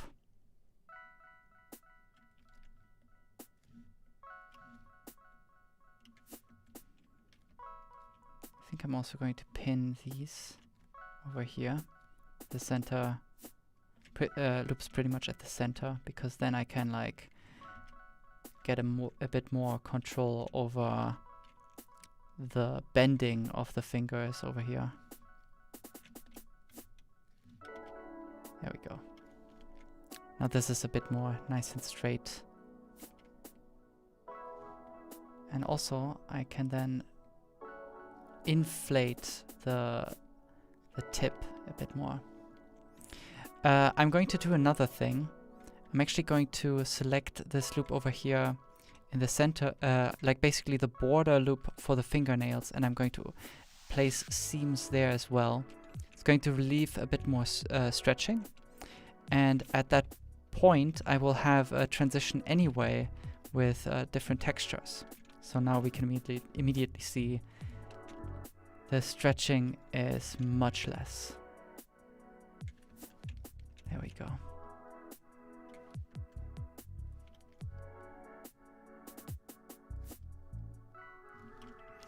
Okay, that's good. Then I just need to find the fingernails.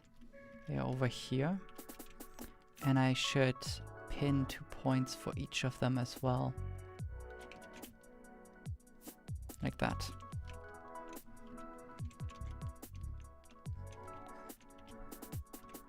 Now they're not going to fly off anymore. Okay. The palm. I still need to do that one. And this is like a bit more messed up over here. Lots more stretching. Are there any more questions? Does the UV Relax brush take the 3D geometry into account, or is it just 2D? It is really just 2D. It's basically working like the smooth brush in 3D, so it doesn't really take into account what UVs you have. It's just going to smooth the points, and that can... in most cases, it's not that useful. So if I use it, I am very careful with it, but live unwrap is just much more precise. It just takes the model much more into account. Do you already have a texture pack in an image? Sorry, I don't know. I don't know what you mean. Another question. I think I've seen the problem with the network. See how that helps. Okay. Oh, I think that's you, Troubled. Okay, perfect. Anyway, pinning more points. Oh boy. So again, I'm gonna pin 1 point at the tip of each finger.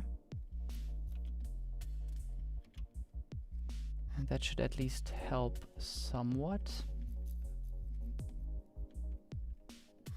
Over here.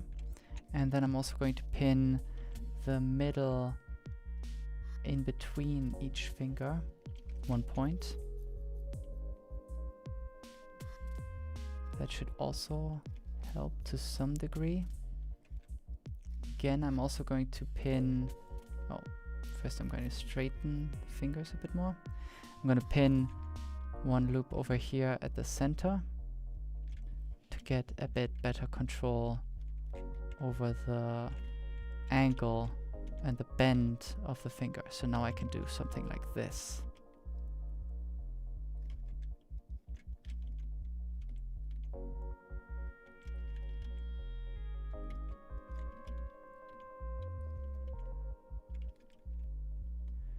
There we go.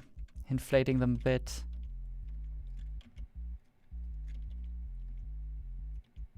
Like that.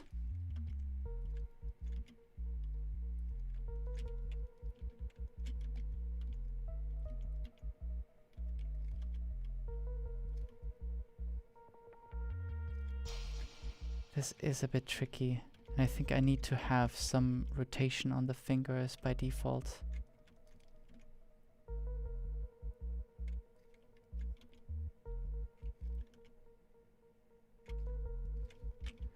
Let's see.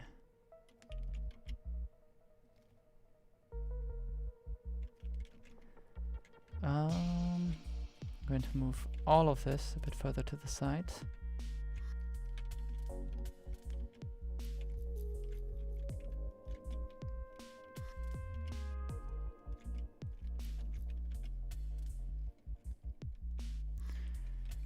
Let's see.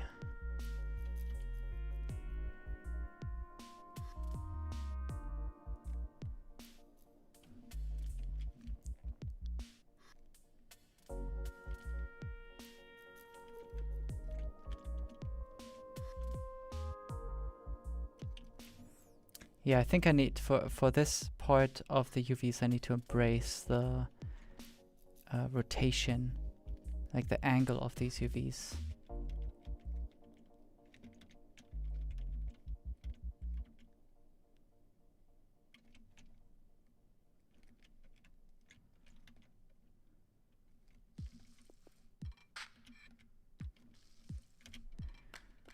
There we go.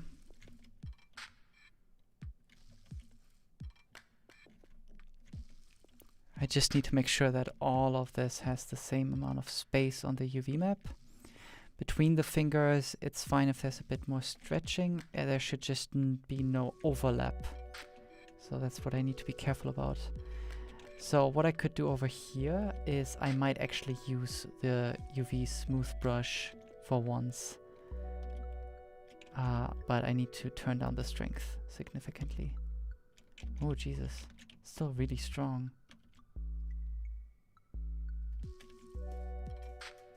Yeah. So now if I smooth this, and then I use the grab brush, I can actually move this around a bit. And now once I actually start to move one of these UV points again, it updates. It should be all good to go. It's not perfect, but it works. So these are now at least a bit better distributed. I can still scale them down again. Yeah. I just want to prevent these from overlapping. So pinning them, I can then smooth over them and get the scale tool and shrink them down again to like this level. There we go. And I will do that for all of these corners. Just pinning them, smoothing it, and then scaling it down again, just to the right level.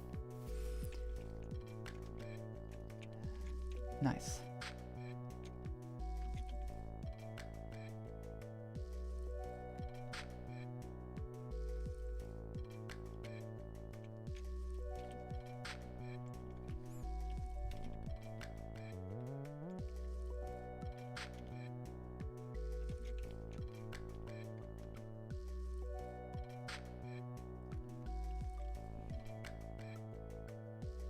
Might actually need to pin these as well. Ooh.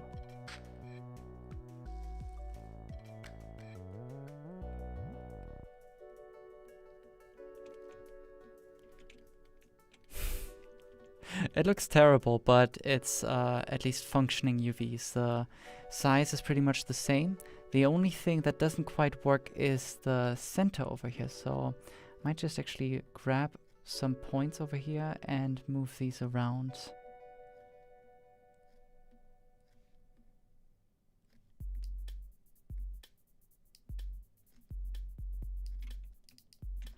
Move these points. And these. Over here, these need to still be down here. It's a bit of a puzzle to find the least amount of stretching.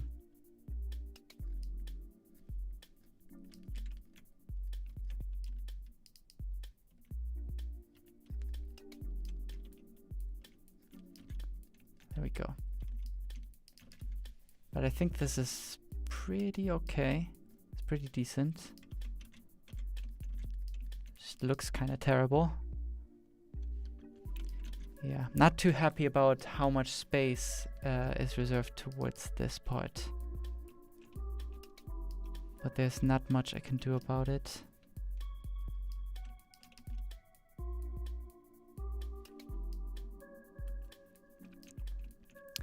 UVs cannot be perfect. It's you need to get try to get the best that you can get. Okay. What is this? Okay, now I'm going to pin points everywhere on each of these little islands. What is this? This is the scalp. So I didn't pin this. That's a shame.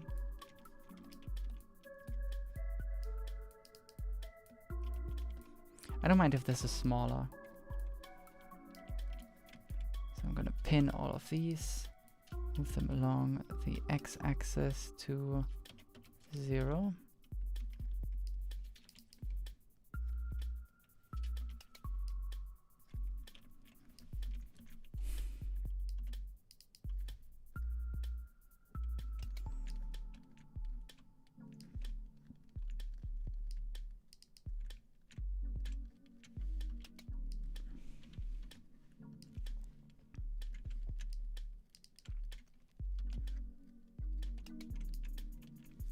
Okay, I'm gonna bring the mirror modifier back. I don't know why it was gone, to be honest. Okay. I see a question. Do you plan on doing paint live streams also? Yes. I also want to show the shading live. What is this?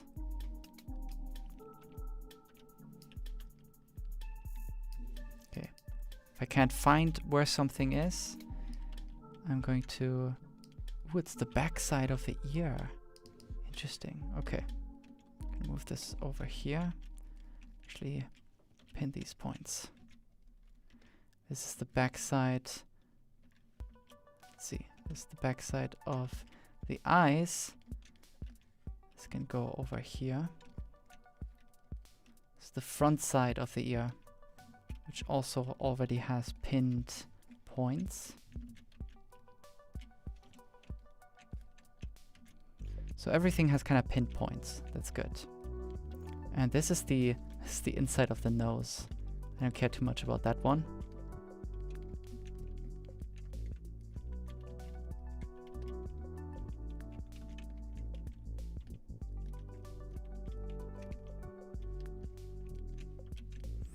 Okay. Now everything is kind of pinned. Everything needs the correct scale still. So if I do Control A, that's what exactly what it does. It resizes all of the UV islands to have somewhat the same scaling. Unfortunately, this kind of kicked the center ones out of the... Let's see. It moved a lot of these away from the center. So that's what I'm trying to fix now. I don't care too much about the scalp. I don't want to scale any of the other ones. But now I can select all of these. All of these UV points at the center. Oh, I did something wrong. At some point, there it was.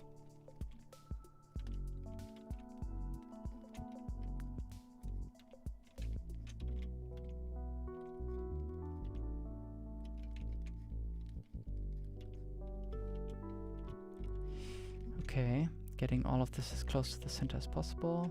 Selecting all of these UV points that are going along the center. Okay, not with synced selection, that's important. Okay, selecting all of these that are going along the middle. And then I'm gonna scale them down along the x-axis. There we go.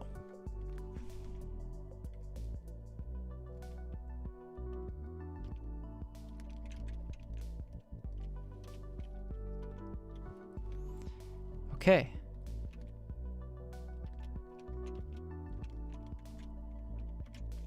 Now it's about, all of these have the same, the correct distribution, stretching.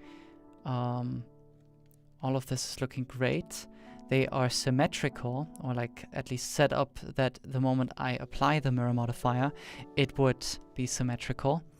And the only thing really left is to arrange these a bit more. So what I can do is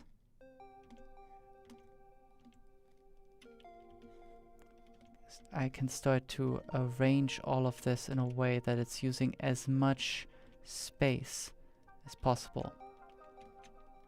So I don't care too much about the scalp still. So I can just scale this down, move this up, which means I can move this further up.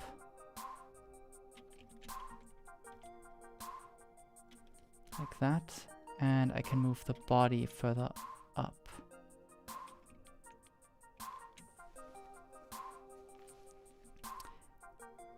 Haha. And now I actually remembered I wanted to set up UDIMs.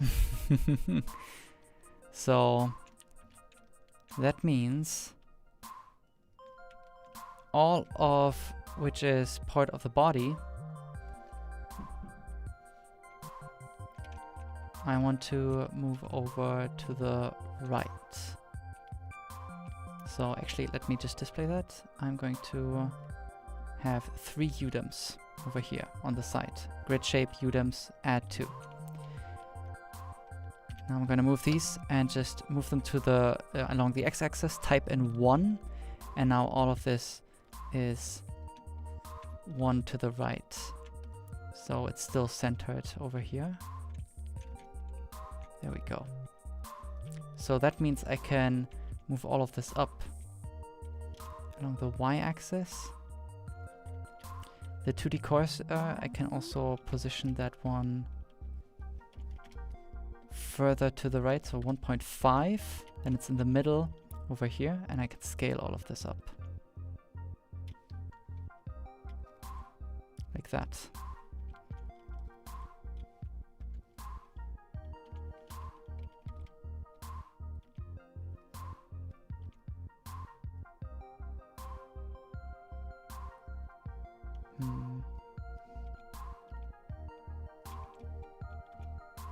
I'm gonna rotate, no, I'm gonna put the leg up here, wherever these get space, the space they need. Okay, the leg might find just the right amount of space over here.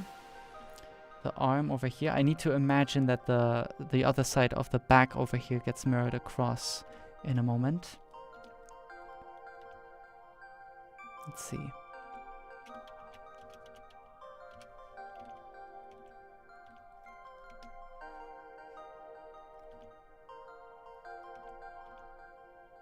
So it needs kind of 3 grids in width for itself. Which means I can still put this one here, like that. Perfect. Now, same for all of these. I'm gonna set the 2D cursor again in the center over here. Set it as the pivot. Move this down, scale it up. And now I can use as much space on these UVs as possible. There we go. Pretty much maximize all of the space. Oops. Moving it up a bit more. Now I can like move all of this, rotate it a bit around.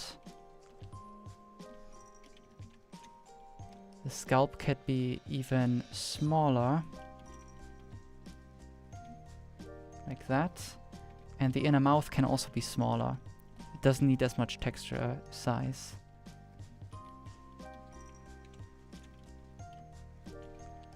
Like that. Going a bit over time, but I think it's important that I at least wrap up what I'm doing. Like that. Okay, I'm gonna save. So this UDIM is already set up. This one also, and this one still needs to be done. So this is the right side. So, let's see.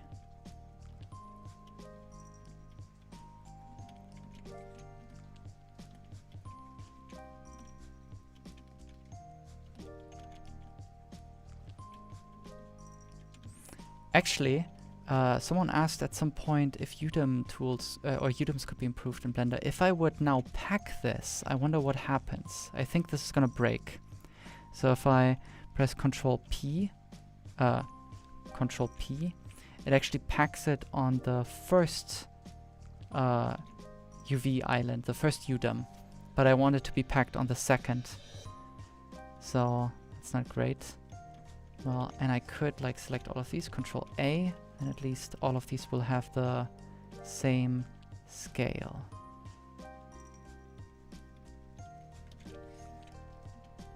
Can I rotate this in a way that it actually fits on the side? I needed to not surpass... Oh. I needed to not surpass this line over here. I need to... It's to stay on the right side. Let's see. I think this is all actually pretty good to go. Now. Which finger is which one? So this one is the pinky.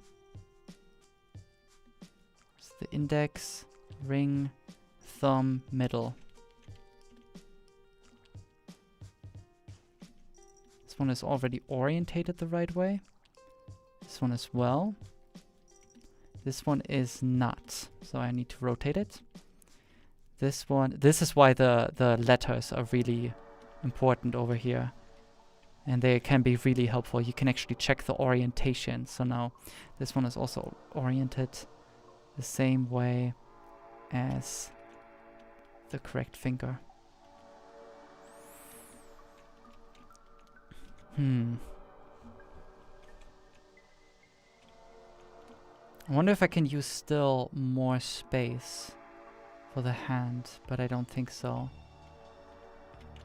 Well, this is not like these are not UVs for game assets or game assets, even though it's not that much of an excuse to not be as conservative as like saving as possible with UV space, to cram as many UVs in the space that is available, but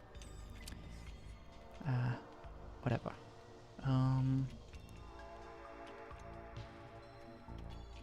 So perfect. I got the UVs on 3 different UDIMs.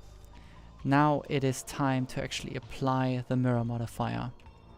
So I'm going to save, and I'm going to apply the modifier, but hold on. There's more options that I need to consider, and that is UV mirroring over here. So mirror U, or in which direction. So I should have shown this the entire time. So what this does is it doesn't just mirror the geometry, it mirrors the UVs as well. So now they are actually correctly mirrored to the other side. I should have used this constantly. I don't know why I didn't.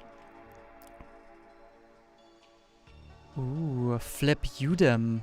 This is new. Mirror the texture coordinate around each tile center. That is brilliant. So remember how this looks? Now, hold on. There we go.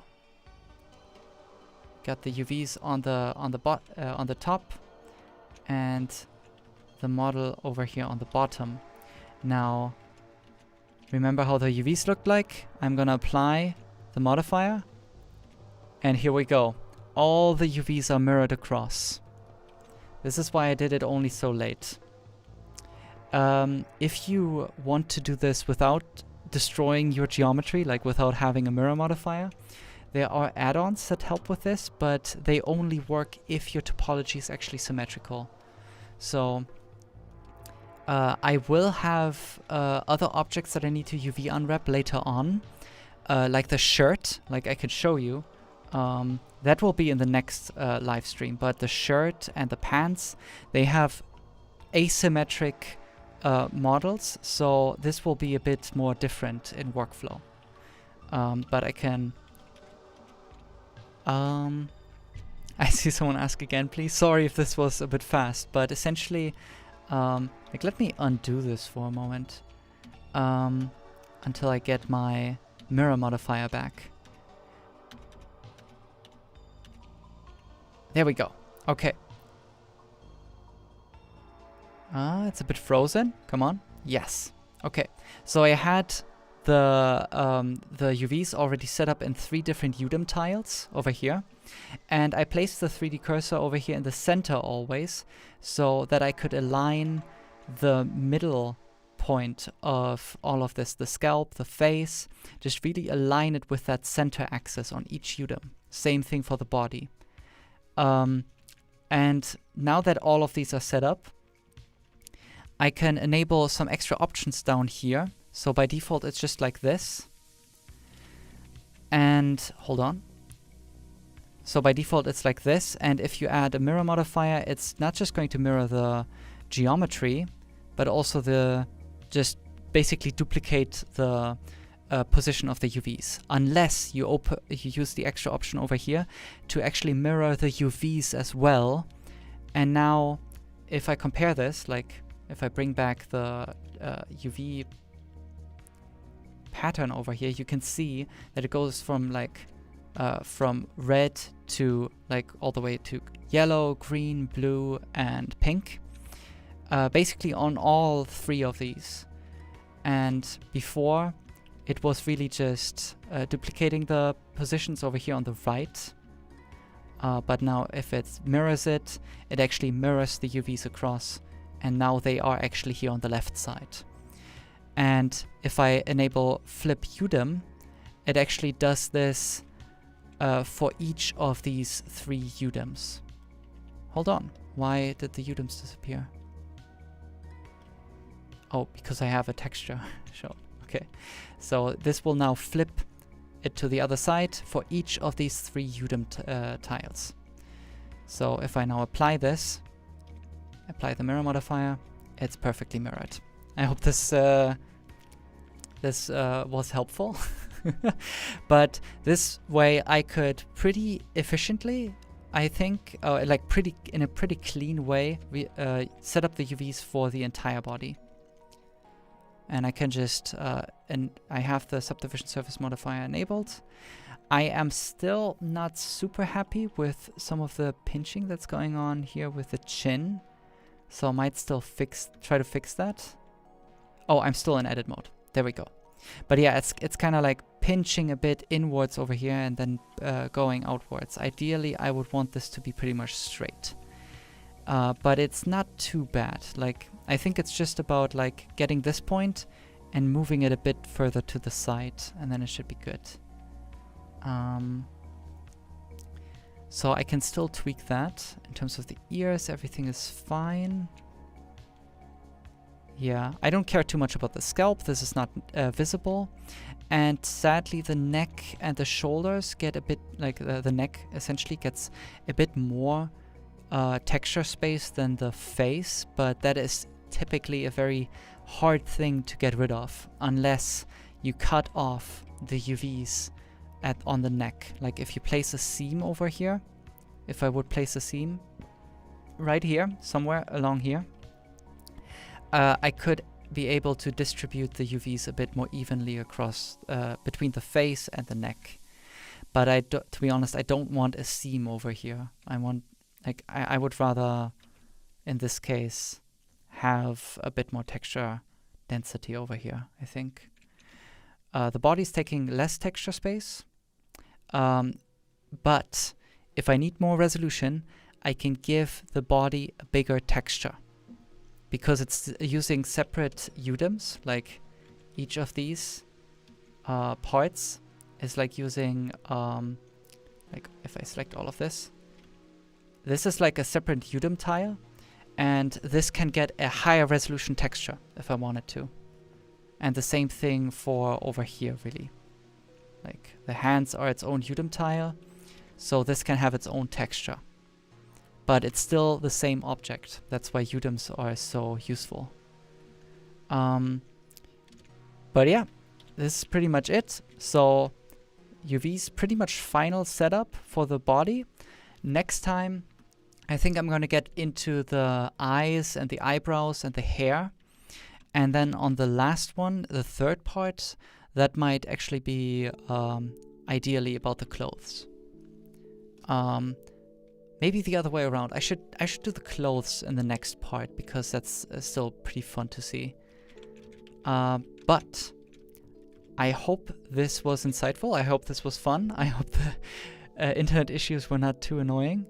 I see one more question. Can only one UV island stretch across multiple UDIMs? Can one UV island stretch across multiple UDIMs? Yes. Yes, because UDIMs is essentially, I mean, if you want it to be clean, you want your UV islands to be on one UDIM. But if you have it stretched across multiple ones, then you could use multiple textures on one UV island if you wanted to. And the great thing is Blender supports UDIMs to an extent that you can also paint across UDIMs. So if I would go into texture paint mode on this right now, I could paint on 3 textures at the same time. Of course, you shouldn't abuse this too much. There is a performance limit. This is not optimized to the extent yet where you can have like multiple 8K textures and paint on them at the same time, but it's getting you pretty far. Anyway, I hope this was fun, and I will see you next week, same time again, for another one. See you then. Bye. And hold on.